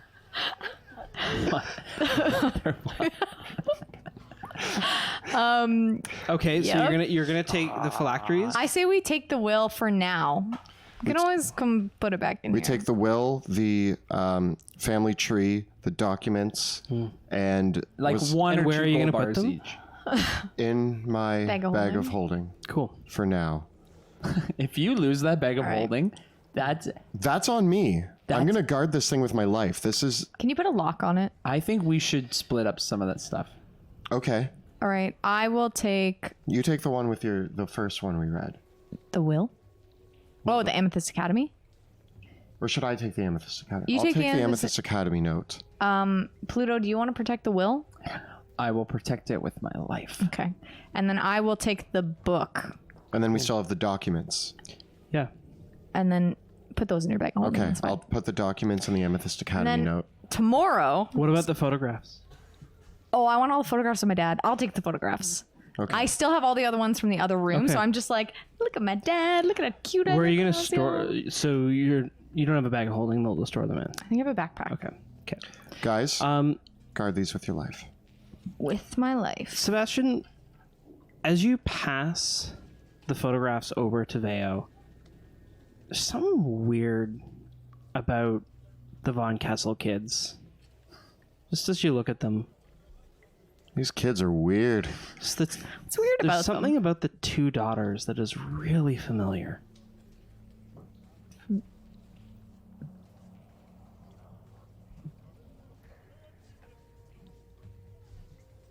What's up, Sebastian? Uh-oh. Is it like... Can you? Is Is it the little girl that you sent to hell? I mean that I've only told Sebastian that he has felt this. I don't. I'm just gonna mentally pocket that one and hand the pictures over to Veo. What about them? Don't worry about it. Did we see anything? Did he? Was it pretty obvious? Make an insight check. And Sebastian, what's your I think what's your insight bonus? +4. And Sebastian, what's your deception? +8.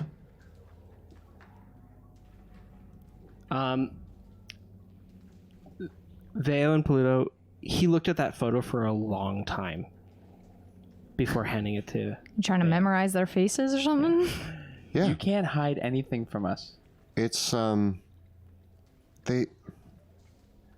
they look. I can't.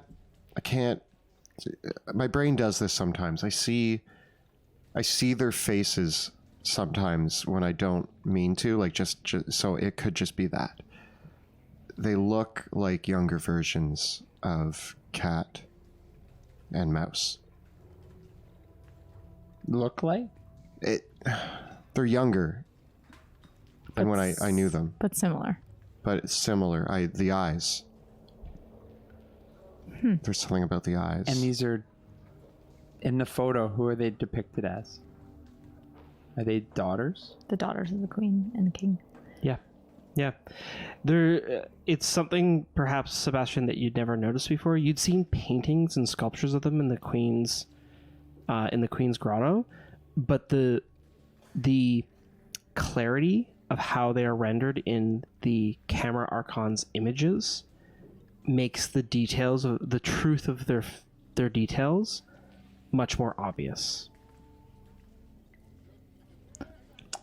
I mean, That can't be- Katerina. Is that her name? That's one of them.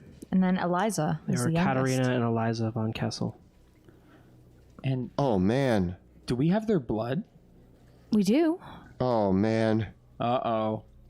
Are we going... You only sent one of them to hell, though, right? I sent one of them to hell, and the other one I haven't seen since, and it was bad terms. It was.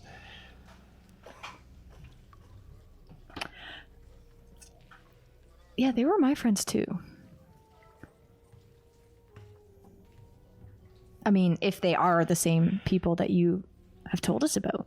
Did I send one of the heirs of Drakkenheim to hell by accident? Is that what I do? Is that me? Is that I mean, it also couldn't be them, right? Right? right? It couldn't. It could. I could be mistaken. It could be wrong. Okay, we need to keep moving. You know what? We will find someone to help us scry and figure out where they are. Mm-hmm. And they won't be in hell. No. Mm-hmm. No. Don't worry, Sebastian. You didn't send one of the heirs of Drakkenheim to hell. I mean, either way, I sent a friend to hell, and that's worse. That is terrible. This is a lot to digest. So Find the bones? Yeah, you Find the guys bones? want to? Take some gold? Let's not We should the take gold. some No. gold. All this Like 1 gold. kids' blood and Bar. photos is really putting you at unease. Yeah, I want to leave this room. You know what I say, though, is that we come back to get the documents recorded using the light machine. Good idea. Hey, Yeah. the truth will set you free. Don't Don't try to act like you're the sword now, okay? I am the sword. And the sword is me. him. You've changed, man.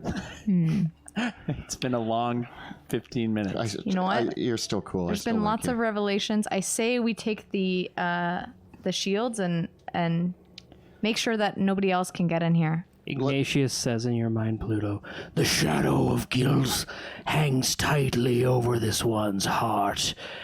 If you cut it free...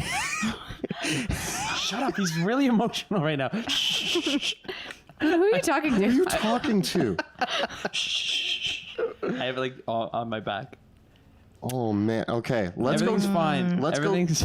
Let's go get those bones. Let's go get those bones. So, walk out. I pick up one of the shields again, kind of like wobbling around with it. I'm like, okay, we only need one door open. So, I pick up the one that won't make one of the golems like come up. So the one that was pointing to the ground. So that way we're not being chased out of here. Should we also just aim the other one away? Like aim the sad statue away so that it's not shining at the golem. Yeah. Yeah. We can do that. Yeah. Yeah, you're able to aim the statues away, and as you turn the archangel statues away, all of the doors leading into the Von Kessel vaults reappear and seal. Oh, perfect. Okay. We'll definitely have to come back and see if there's anything else. But I think we got what we were looking for. Maybe we can take one of the shields and throw it in your bag. Because if we had the shield, then no one can for sure never. I mean, we still need the Good shields idea. to open the passage to the bones. Yeah, after before we leave, we'll take one of the shields with us. Before we leave, we could just like take one of the shields, and that just ruins Store it the at our whole clock thing. tower. Yeah, Just like hang it on the wall. just not. We need some art. It's feeling a little like wall bare. Yeah. Okay. So yeah, I'm feeling Okay. that. Sure. Good artistic choice. Okay, so what we need to do now is on the west side, I believe. Well, there's an aperture on both the east and the west sides. Oh. Oh, okay. So do Let's I have go to go then. back into the room full of? Let's go to Safeway. Maybe it's just two entrances. What are the chances that there's a puzzle that involves us using both doors? Hi. Let's try the Safeway first, see what happens. So staying on the side with the lady statue, I think. Yeah. Okay. And going through the door. You shine the lights through the shields by positioning. By taking two of the shields, you're able to bounce the light back into this other doorway, and it fades out, opening up, revealing a roughly hewn passageway of stone that as it continues downward, there is a pungent smell in the air, and this passageway is almost cavernous. It's worked stone, but also there's a natural stone cavern component to it, and it continues downward, snaking almost in a semicircle. And as it does so, off the edges of the circle, there are more of these portcullis-bound crypts, which, similar to the previous two here, which have the various flame keepers entombed in them. Some of them are actually empty in anticipation for future flame keepers. It seems like this passage has been built so that it can be extended if needed, and that's why the stonework down here is so rough. And it continues in this kind of coiling shape, curving gently downward into the earth. After you. Come, Ignatius. We seek the truth. Along the ceiling, holding up the ceiling, is this curved stonework. And there is this metallic rod, again, with wheels and those strange clocks on it coming up along this pathway as well. What did the clocks say? They're just kind of ticking back and forth. In the green? Yeah. So. And they're on these steel rods. Yeah, they're alongside these very thick steel rods that when you kind of tap them, they sound hollow. Like a pipe? Yes. but we don't know what pipes are. Maybe pipe. Okay. Yeah. I guess. Yeah. So they're pipes. Yeah. Okay. I know what a pipe I'm is. just being flavory. I'm pretty sure I know what a pipe is. Are these clocks? They might be reading some sort of pressure. What happens if I turn the wheel? Can I reach it? Mm-hmm. Like, does it turn? Yeah, and you hear a hiss as you open it up, and the pressure gauge kind of rises on the wheel. Turn it back. Just a little bit. Turn it back. Turn it back the other way. And the hissing stops. It sounds like a snake, so it also sounds like the hissing that we saw in the fountain Yeah. earlier, which was on fire. It's a snake pipe. It's for snakes to travel through the cathedral, and the pipes open and close different gateways. We've solved it. Yeah, easy. And the dial is how many snakes are in it. That's a lot Green of means snakes. a green snake. Red means a red. Or what type of snake? Ah, Colored snakes. okay. Onwards. I think Riddles, guys. We've got riddles. It's not even hard anymore. It's easy. So I don't want to hear the hissing. It's scary. Do you not like snakes? Okay. I've eaten a few. All through the area here as well, there are several niches, again with skulls, bones, and ossuaries, and several of them also, there are little shrines beside each of the flame keepers that are entombed, that many of them have vials of clear liquid or piles of what looks like this bluish gray powder or this thick white salt arrayed on the altar in front of the sarcophagi. You said it was like salt. Yeah, I go up and I kind of touch it and see. it's odorless, but it's not salt.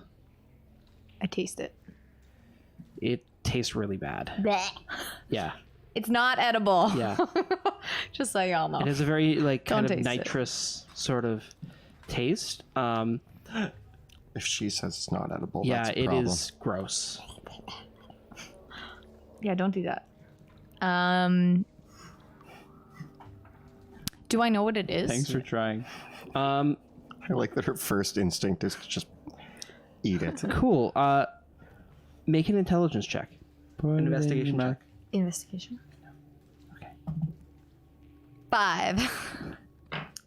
No idea. It doesn't taste good. Doesn't taste good. Probably wouldn't put it on my food. Only probably. I prestidigitate it and then I taste it a little bit more to make it taste good. Stop! If it tastes that One of us have to bad, come over and like It's- slap it out of It's your. kind of like chalky almost in its taste. It's really not tasty. It's more the texture now than the taste because I Yeah. made it taste good. But do you go for another? I'm gonna like push you away from it. Stop. What if that's like the bones or something? oh, well, then I ate dead people. I mean, It's is not that really- all that you eat? Yeah, it's it's pretty much not really your, anything new. your MO. yeah. Let's keep moving, guys. Yeah. I want to get out of this crypt. Yeah, a bunch of snake pipes and stuff. I bet you it'd be flammable. The whole thing coils deeper down into the earth. And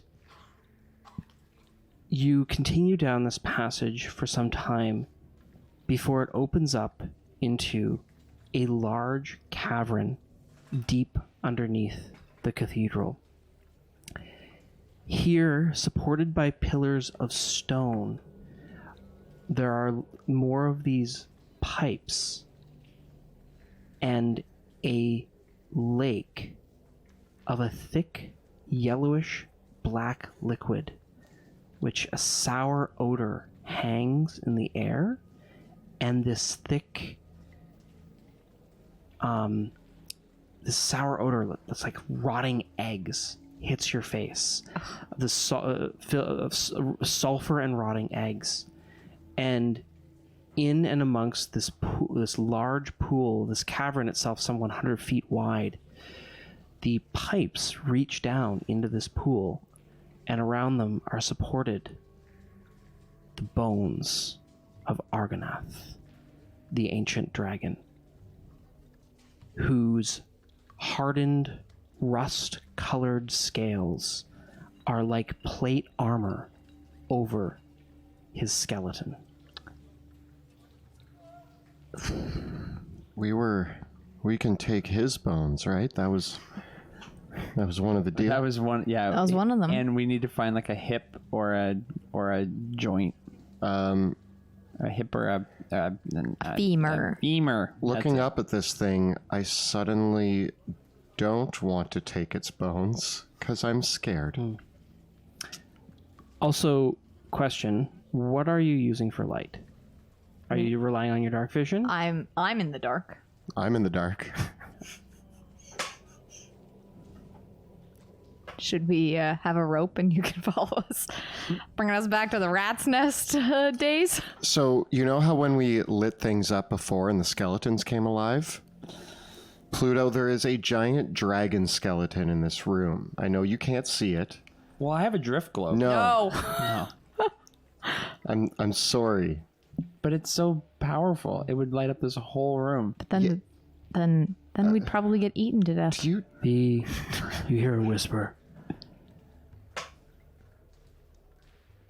This is my brother in battle, Argonath, whose flame burned hotter than my own. Let no light disturb him unless the end of days is truly upon us.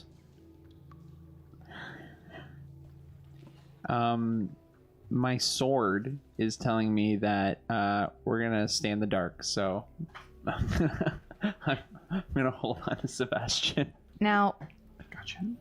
you I said it was... yearn for those old days, those grand days He's not with saying anything. Vitruvio and Argonath. We three, yes, to walk astride the world and bring the light of truth. Yeah, he was just saying that he's reminiscing, and That's fair. he really likes to stay in the dark. Are the bones like over this lake? Yeah. Can you...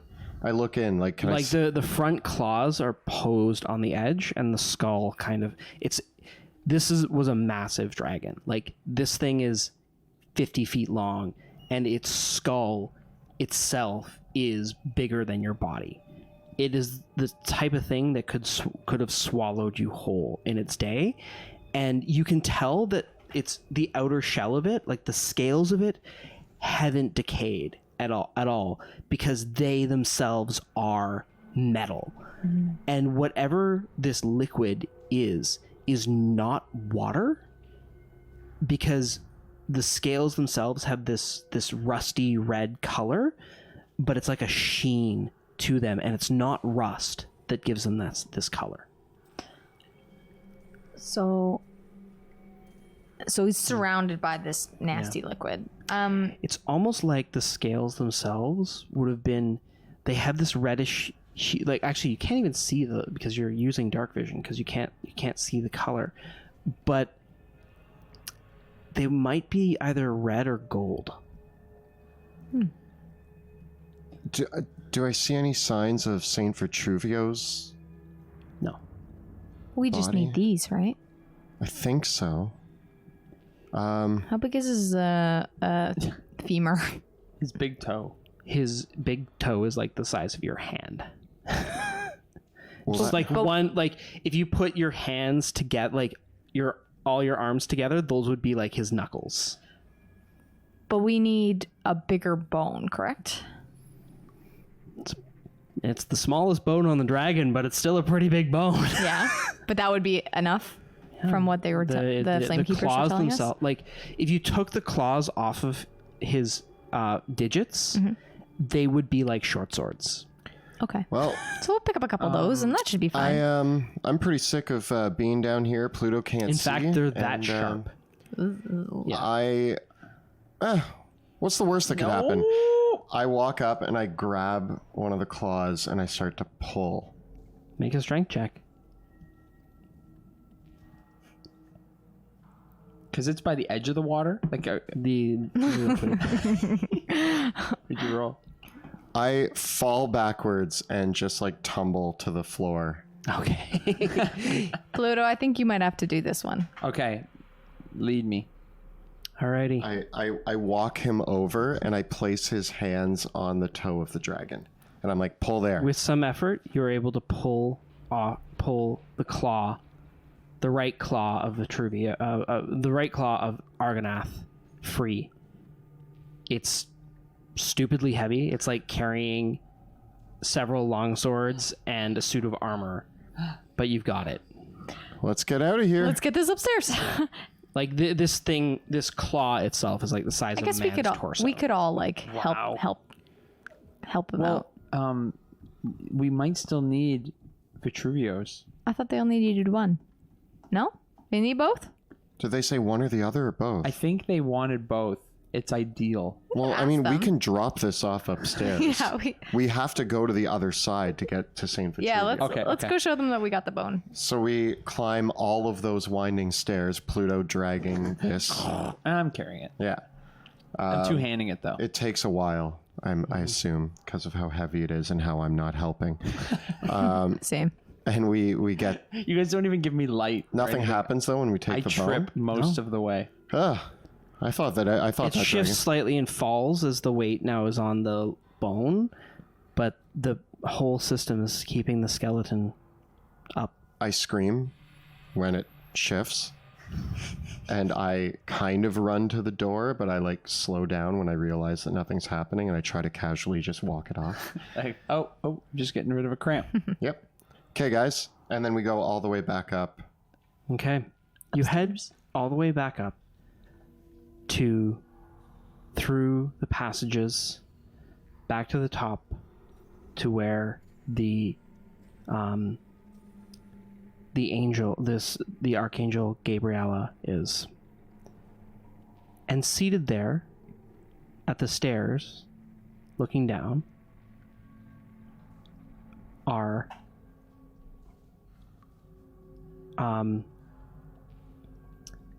Petra and Elena. Hello.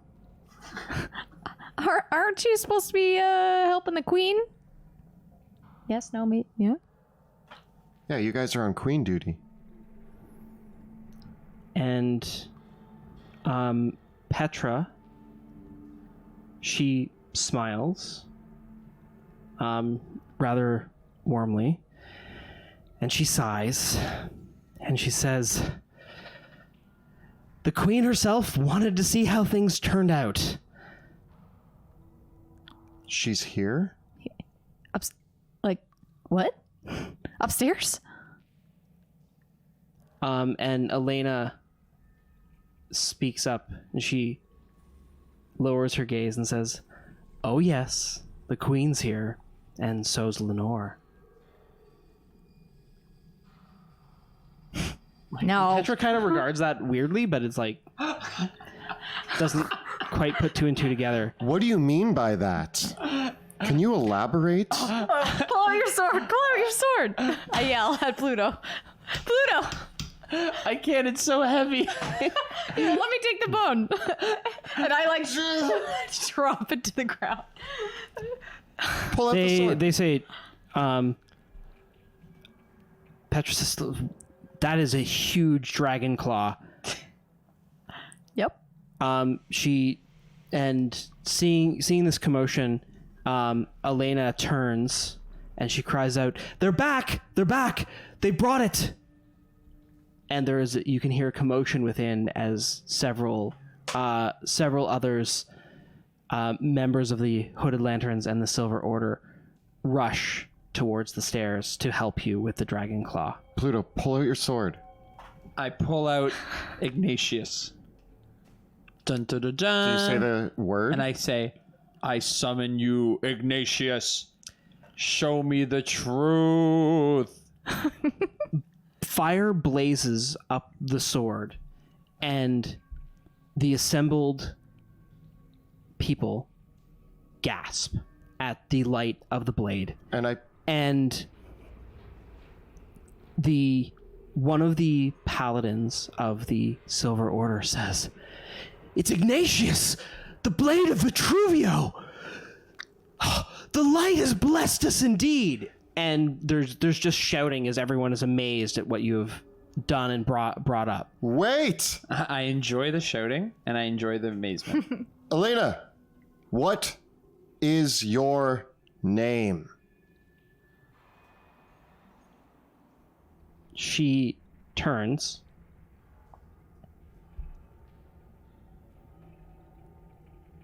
and in the chaos of all the people being shocked, she sees the blade and she makes a break away as the triumphant paladins cry out around you that this is amazing. She's like slipping into the larger chamber out of the range of the area. Can I try to cast web on her? You absolutely can. I throw. So as she turns to run, I throw out web. Okay. She makes a dexterity saving throw. And she gets an 18. So I technically, I guess we should roll for initiative then. Oh. Ignatius. This is a bold move that I'm making right now. You're going for it. I mean, we have a truth stick. And we have the Queen of Thieves trying to lie her way through this. And I saw an opportunity. I don't even want to get into anything. Are you done with her? There are so many paladins around. If I can make her just say that she is not who she says she is, we have so many people around here right now. Yes. We're going for it. I'm sweating. Okay.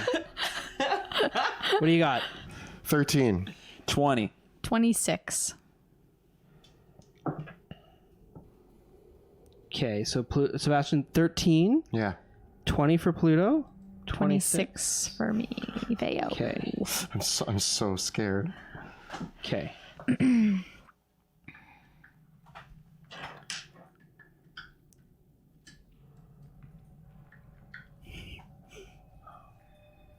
Okay.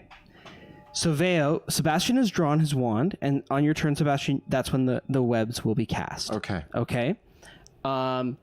Veo, you see Sebastian is going for his wand as Elena is turning to leave. How far away is she from me? Okay, you're at the top of the stairs, and she is 30 feet away from you. Perfect. Okay. Perfect. I cast Zephyr Strike and use my feline agility, and this is probably overkill, but I dash towards her and I go to rugby tackle to essentially grapple her. Okay. I'm like, you know when a cat comes at you, claws out? Because I want to get her down on the ground. Cool. Yeah. All right. That's what I go for. Do Full it. force. Right into her. Are there any rolls for that? Yeah. So you're trying to grab her. So we make an opposed strength checks. Okay. 14. Okay, I get a 13. So you win. So you grab her. And you want to try to pin her to the ground.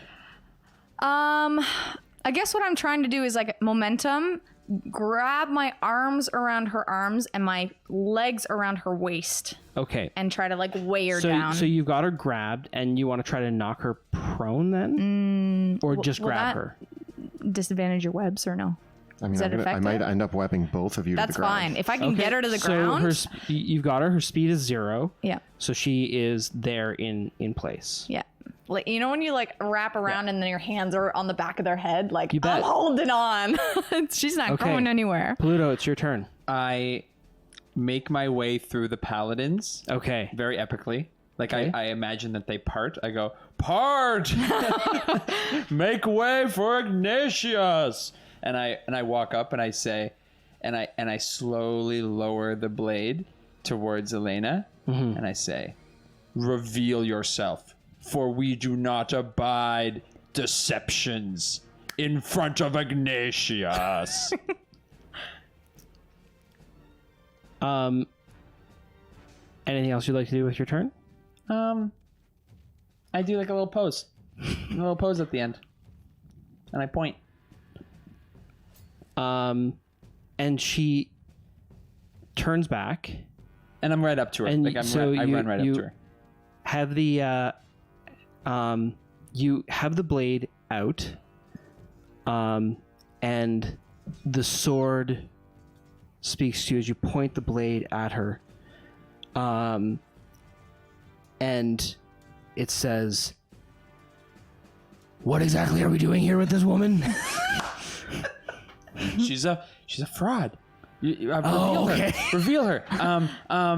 Make her say some really like embarrassing stuff and tell everyone who she really is.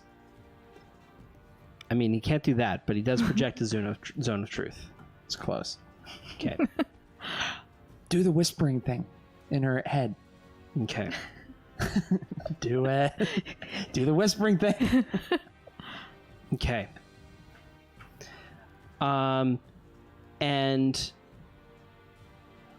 so as you lower the blade, And like just kind of like pointing it at her. Okay. Like I'm not like trying to like stab her, and I'm not trying to. It's more like it just I want the look cool factor. okay. As I point it at her, and I'm like within like 5 feet of her when I'm doing this, because she was like 30 feet and Veo tackled her. Yeah. Okay. So she looks at you. I'm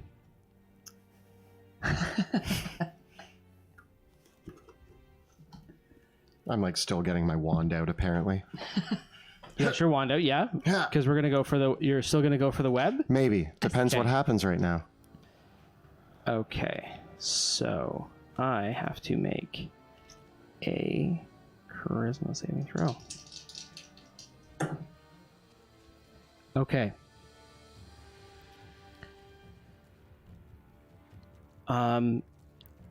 Ignatius says to you, This one lies in her heart.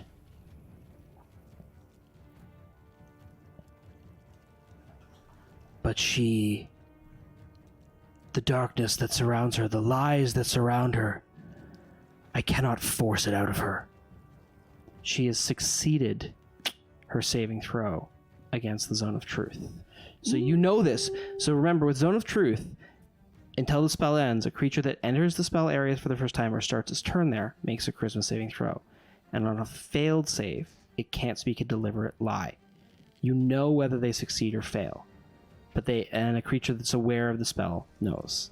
So you know that she's in it, but she's succeeded her saving throw. Does she know that she succeeded? Yes. Damn. Yeah, a creature in an area of Zone of Truth is aware of the effect. Yeah. Okay. It's the queen seeing this. Yeah.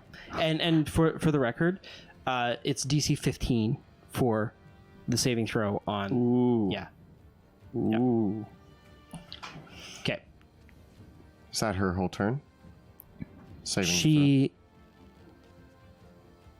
She looks up and she says, Commander, what are they doing? Why? Get off of me, Veo. I don't know what you're talking about. There's eating. I'm still like grappled onto her. Just very comfortable right now. She tries to break out of the Oh, gosh. grapple. Okay, are we opposing So strengths? it's your strength versus her dexterity. Oh. 10. And I get a 5. So you manage to keep her held. She resists and struggles, but she is still stuck in your grasp. Sebastian, are you still going to cast web? Since she's already stuck in the grasp, I'm gonna walk up and I'm gonna like put my foot on her Okay. to try to help hold her down, and I point my web right at her head, and I'm readying an action that if she tries to make a break for it, I'm going to cast web. If she like runs, I'm going to cast it at her. And I just point my web at her and I say, reveal yourself. You're outnumbered. There's nobody here to help you. As you do so, you are now standing in the opening in front of the altar of the flame, pointing this at her. And you look down, and you can see in the hall are several other people. There is, standing in the hallway, are the Lord Commander and the Knight Cap in the cathedral hall, all looking at this unfolding. Is the Lord Commander, Elias Drexel, Theodore Marshall, the Knight Captain, and Eldrick and River are here. And so is Queen Lenore. I have to be committed to this choice. And they're all looking at this. Oh boy. All right. Okay. Like, everyone is looking at the three of you right now like you've gone crazy. And in the midst of all this, Petra and Ansem charge at you, Veo, and try to rip you off of Elena. I hiss at them. And two other hooded lanterns. Another hooded lantern comes up to Sebastian and tries to knock you to your feet as well. So you guys can make two opposed strength checks, and you can make one. Oh, yeah. 17 and 1. Okay, I get 19 and 17. So basically, Ansem and another one of the Queen's guards grab you, Veo, and rip you off of Elena. And Sebastian, another hooded lantern, tackles you. I got an 18. And pushes at you, but they only get a 12. So you stay there. Another one of the hood lanterns tries to pull Elena to her feet. Can I yell anything? You absolutely can. Can I bite them? I yell, she's not who she says she is. She's not who she says she is. She is an imposter. And there is shock in amongst everybody as a booming voice resounds out from Ophelia Reed. And she says, "This is madness! Now, y'all are fighting right in front of the altar of the sacred flame. You lay down your arms right there, right then and there. This is no place of violence. You do it now, and whatever quarrel you might have with that woman, we can talk it out like reasonable human beings." I don't think we can.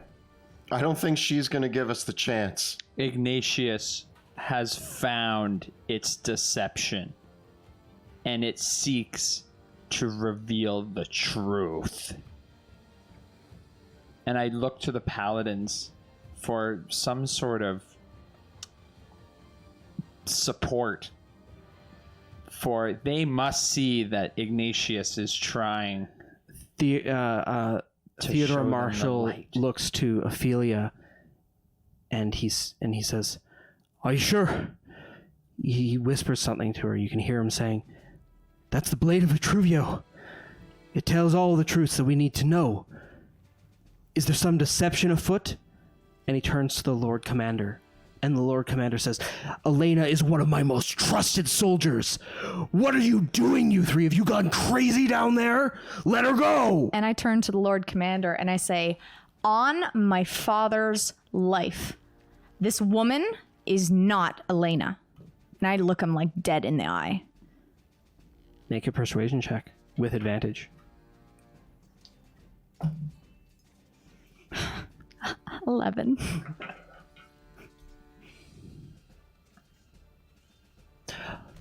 Veo, your father was a good man and I trust his word. But you three have always been loose cannons. If you're going to attack one of my soldiers right now, if you've got an issue with her, if you found something, you can't just take this into your own hands. You have to go through me. Now let her go and stand down and put down that flaming sword. If there's going to be anyone who's justice in this city, it is me and the queen. I'm disappointed that you haven't learned that our actions are truthful in what we do. I'm disappointed that you don't trust me enough yet to make my own decisions with my own soldiers. You should have come to me first if you had a problem with anybody. She's not one of your soldiers. This is a discovery that we are taking action on right now. We're really winging it, sir. And we can't... You have to bind her hands and then we'll explain, but we cannot Petra, let her go. Where's Petra? Petra is holding on to Elena. Petra, what were the words that she spoke right before this action? What did she say on the stairs? She said that the queen was here, that Lenore was here. What were her exact words? You looked at her puzzled at the way she said the words. Yeah, she said the queen was here and Lenore was here too. What other queen do we know? Petra. What other queen? Petra looks at Elena. And Elena has this blank look on her face. And Petra speaks up. Dad, I think they might be onto something. I'm going to take Elena down. And the Lord Commander just says, damn it all. And Petra wrestles Elena to the ground. That a girl. Thank you. It's tense. I am shaking. I am pointing. I guess I'm being wrestled by... You've been like pulled away. Like Yeah. Ansem has actually got you. He's grabbed you. He's. I stop, like... Ansem, let her go. My quarrel is not with you, Ansem. It's with the supposed queen over there. We are here to bring justice to this place, and we are here to bring truth to this place. Not words I thought I'd say. You're being really truthful right now. But right now, seems like the only moment, and if I go back on this, Lord Commander, if I stop pointing my wand, I'm terrified of the consequences. I have to follow through with this. I've committed to this. I think I need her to tell us who she is. Elena, you are not who you say you are. She smiles and she says, no, I'm not. And you don't have as much control over this situation as you think you do.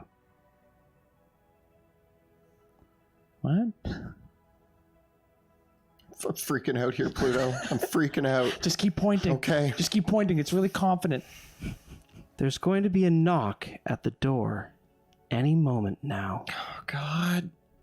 You better answer it. Better send someone to answer it, because someone's come to talk to.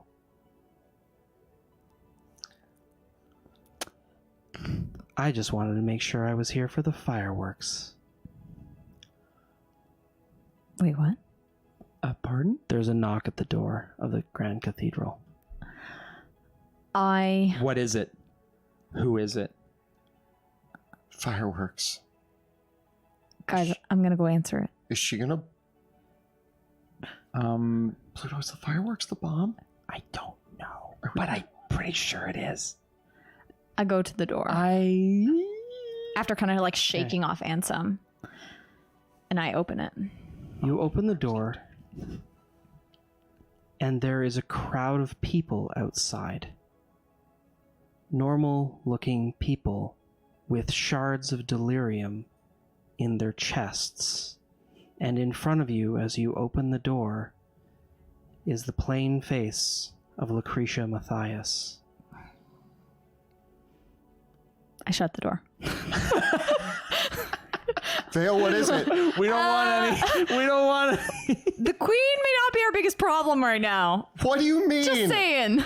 How could she not be our biggest problem And right I turn now? to the The flame door keeper knocks again. I turn to the flame keeper and say, "Your bestie is here." And I open up the door again. Pluto, I'm losing faith in this situation. She said, and Lucretia Matthias takes a step into the cathedral with two of her others, and she says, very softly, "May I come in?" Ophelia, you run this one. Yep. You need to take point on this. Yep. We're already way over our heads right now. I have heard that you have taken the cathedral, and I have come to see that it is sanctified again in the name of the light and the fire. Well, I mean, yeah. It's just a whole party in here, isn't it? We have the light. Lucretia, can you just like give us a moment while we figure this out? And we have the fire. We're gonna It get seems there. that there is a problem that you are having. Yeah. Defile the flame with your violent act. I'm trying to bring truth to this place. That's the act of this. That's why we're here. Truth and light. Truth and light. Someone light. else has brought deception and violence. The person you see before you is the one who brings the violence and deception to this place. We are the truth and the light. How'd that feel to say? Weird. The I'm like mostly darkness. Elena smiles for a moment and says, "Maybe we should all just talk this one out, don't you think? I don't. This has been a long-awaited meeting, don't you think?" I don't trust. I look around and I say, "Everyone's here. Everyone's here."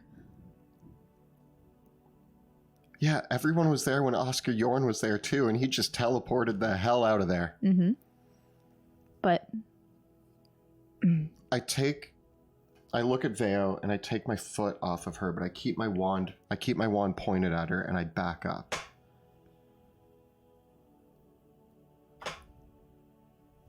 She's been wrestled to the ground by Petra, so Oh, she's yeah. like, My foot wasn't really doing much. she's like, the Lord Commander speaks up. "Mages are here.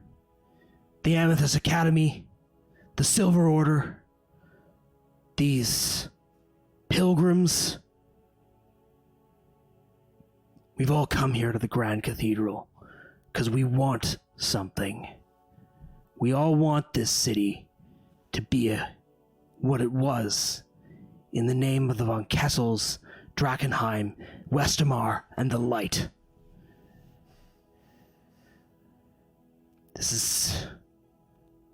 I don't know what to do from here, but I'm taking control of this situation as Lord Commander of Drakkenheim. Everyone answers to me now.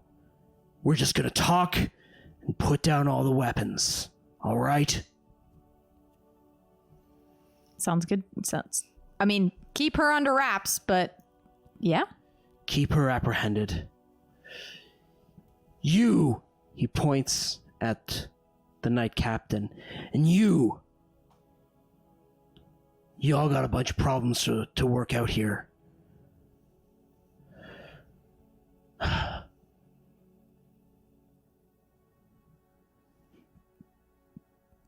You can tell that he does not know what to do about the situation. Can she turn back to her real form, Show yourself. or at least your true self. not the imposter? Elena. She winks at you.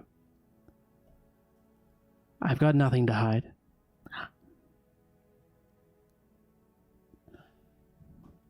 And that's where we're going to end for the night. Oh my gosh! So much emotions. He did it. You all good? I ain't scared of her anymore. I'm scared. I was scared that whole. This wand is drenched in sweat right now. Yeah, that was Standing up to the Queen of Thieves is the single scariest thing that I could ever imagine doing in a D&D game. I feel like as soon as you did it, I was like, I'm in. I'm following your lead. Yeah, Tackle her to the double ground. down. Thank you guys for being with me on that. Did you expect that? Nope. You gave us a truth stick and you put a liar in the circle, and it just As soon as you saw her, your like lights went off in your head. But now everyone's all the gang's all here now. How's this gonna play out? And you three have already played your hand. Have we? How it's going to work out? Well, you've already made the first play. So let's see how it all works out from here. Oh, yep. Next week. So unfortunately, you will have to wait for one extra week to figure out what happens, because I will be traveling next week. So Kelly will be running Monster of the Week. We'll come back all next week and find out what happens when the leaders of all 5 factions are in one room together. It's gonna be some. With a sword of truth. And someone might have a bomb. Yeah, and then someone might that's have gonna a be bomb. some interesting role playing for you, Monty. Yeah, I'm working on that. Practice all your voice. Hats. Man of many hats. Yeah, maybe you should just get some hats together. Yeah. You're good. yeah. So many emotions. So many emotions. That was a rough episode. That was a solid episode. Well, that wraps it up for this evening. Thank you, as always, to our cast, Kelly, Jill, and Joe, for playing. And a huge thank you to Kyle for working behind the scenes to manage the stream, and our producer Clayton for keeping us all organized. Here we get that wonderful thumb. That's what we do it Thank for. you. If you like the ambient music you hear on the stream, check out Tabletop Audio for all of your ambient music. It's a really easy way to change the way your game feels. I love music. It can help tell a story. Check it out. tabletopaudio.com. It's always free. And be sure to visit our merch store, our Teespring merch store. Check out the links below, to see some of these awesome t-shirts like Troll Killer, Yes, Yes, Yes, and of course the Dungeon Dudes logo. Go to bit.ly/Dungeon Dudes merch for awesome t-shirts. If you are enjoying the stream and want to help support our work, please check us out on Patreon. You can find it by following the links below or at patreon.com/dungeon_dudes. We have a phenomenal Discord community, so if you join our Patreon, you can enter into our Discord and talk about all things D&D and all things Drakkenheim. You can even talk to Monty about some of the top secret ideas that you might have about what's going to happen next and whether the choices that I just made are amazing or terrible. And why I decided to set up a scene where I have to roleplay 10 significant non-player characters all at the same time. yeah, talk to him about that. So yeah, join the Discord and chat with us. Ask us anything you want. Yeah. Yeah, we will be streaming Monster of the Week next week, DM'd by Kelly, with our good friend Mitch joining us, as I am off for next week, and that will hit YouTube up as usual, where Kelly and I post all of our fun videos covering everything Dungeons and Dragons, including advice for dungeon masters and guides for players, and all the prior episodes of this campaign are up there as well. So if you need a refresher on who all these crazy people are in this one room, do a little bit of an archive binge. Be sure I'm still messed up from what happened. Be sure to join us live next Tuesday when we record the campaign live on Twitch. Check us out at 6 p.m. to 9 p.m. Eastern time at twitch.tv/dungeon_dudes. You can also watch the videos, or you can also watch the video episodes of the show on YouTube. Thank you so much for watching, and we'll see you next time in the Dungeons of Drakkenheim.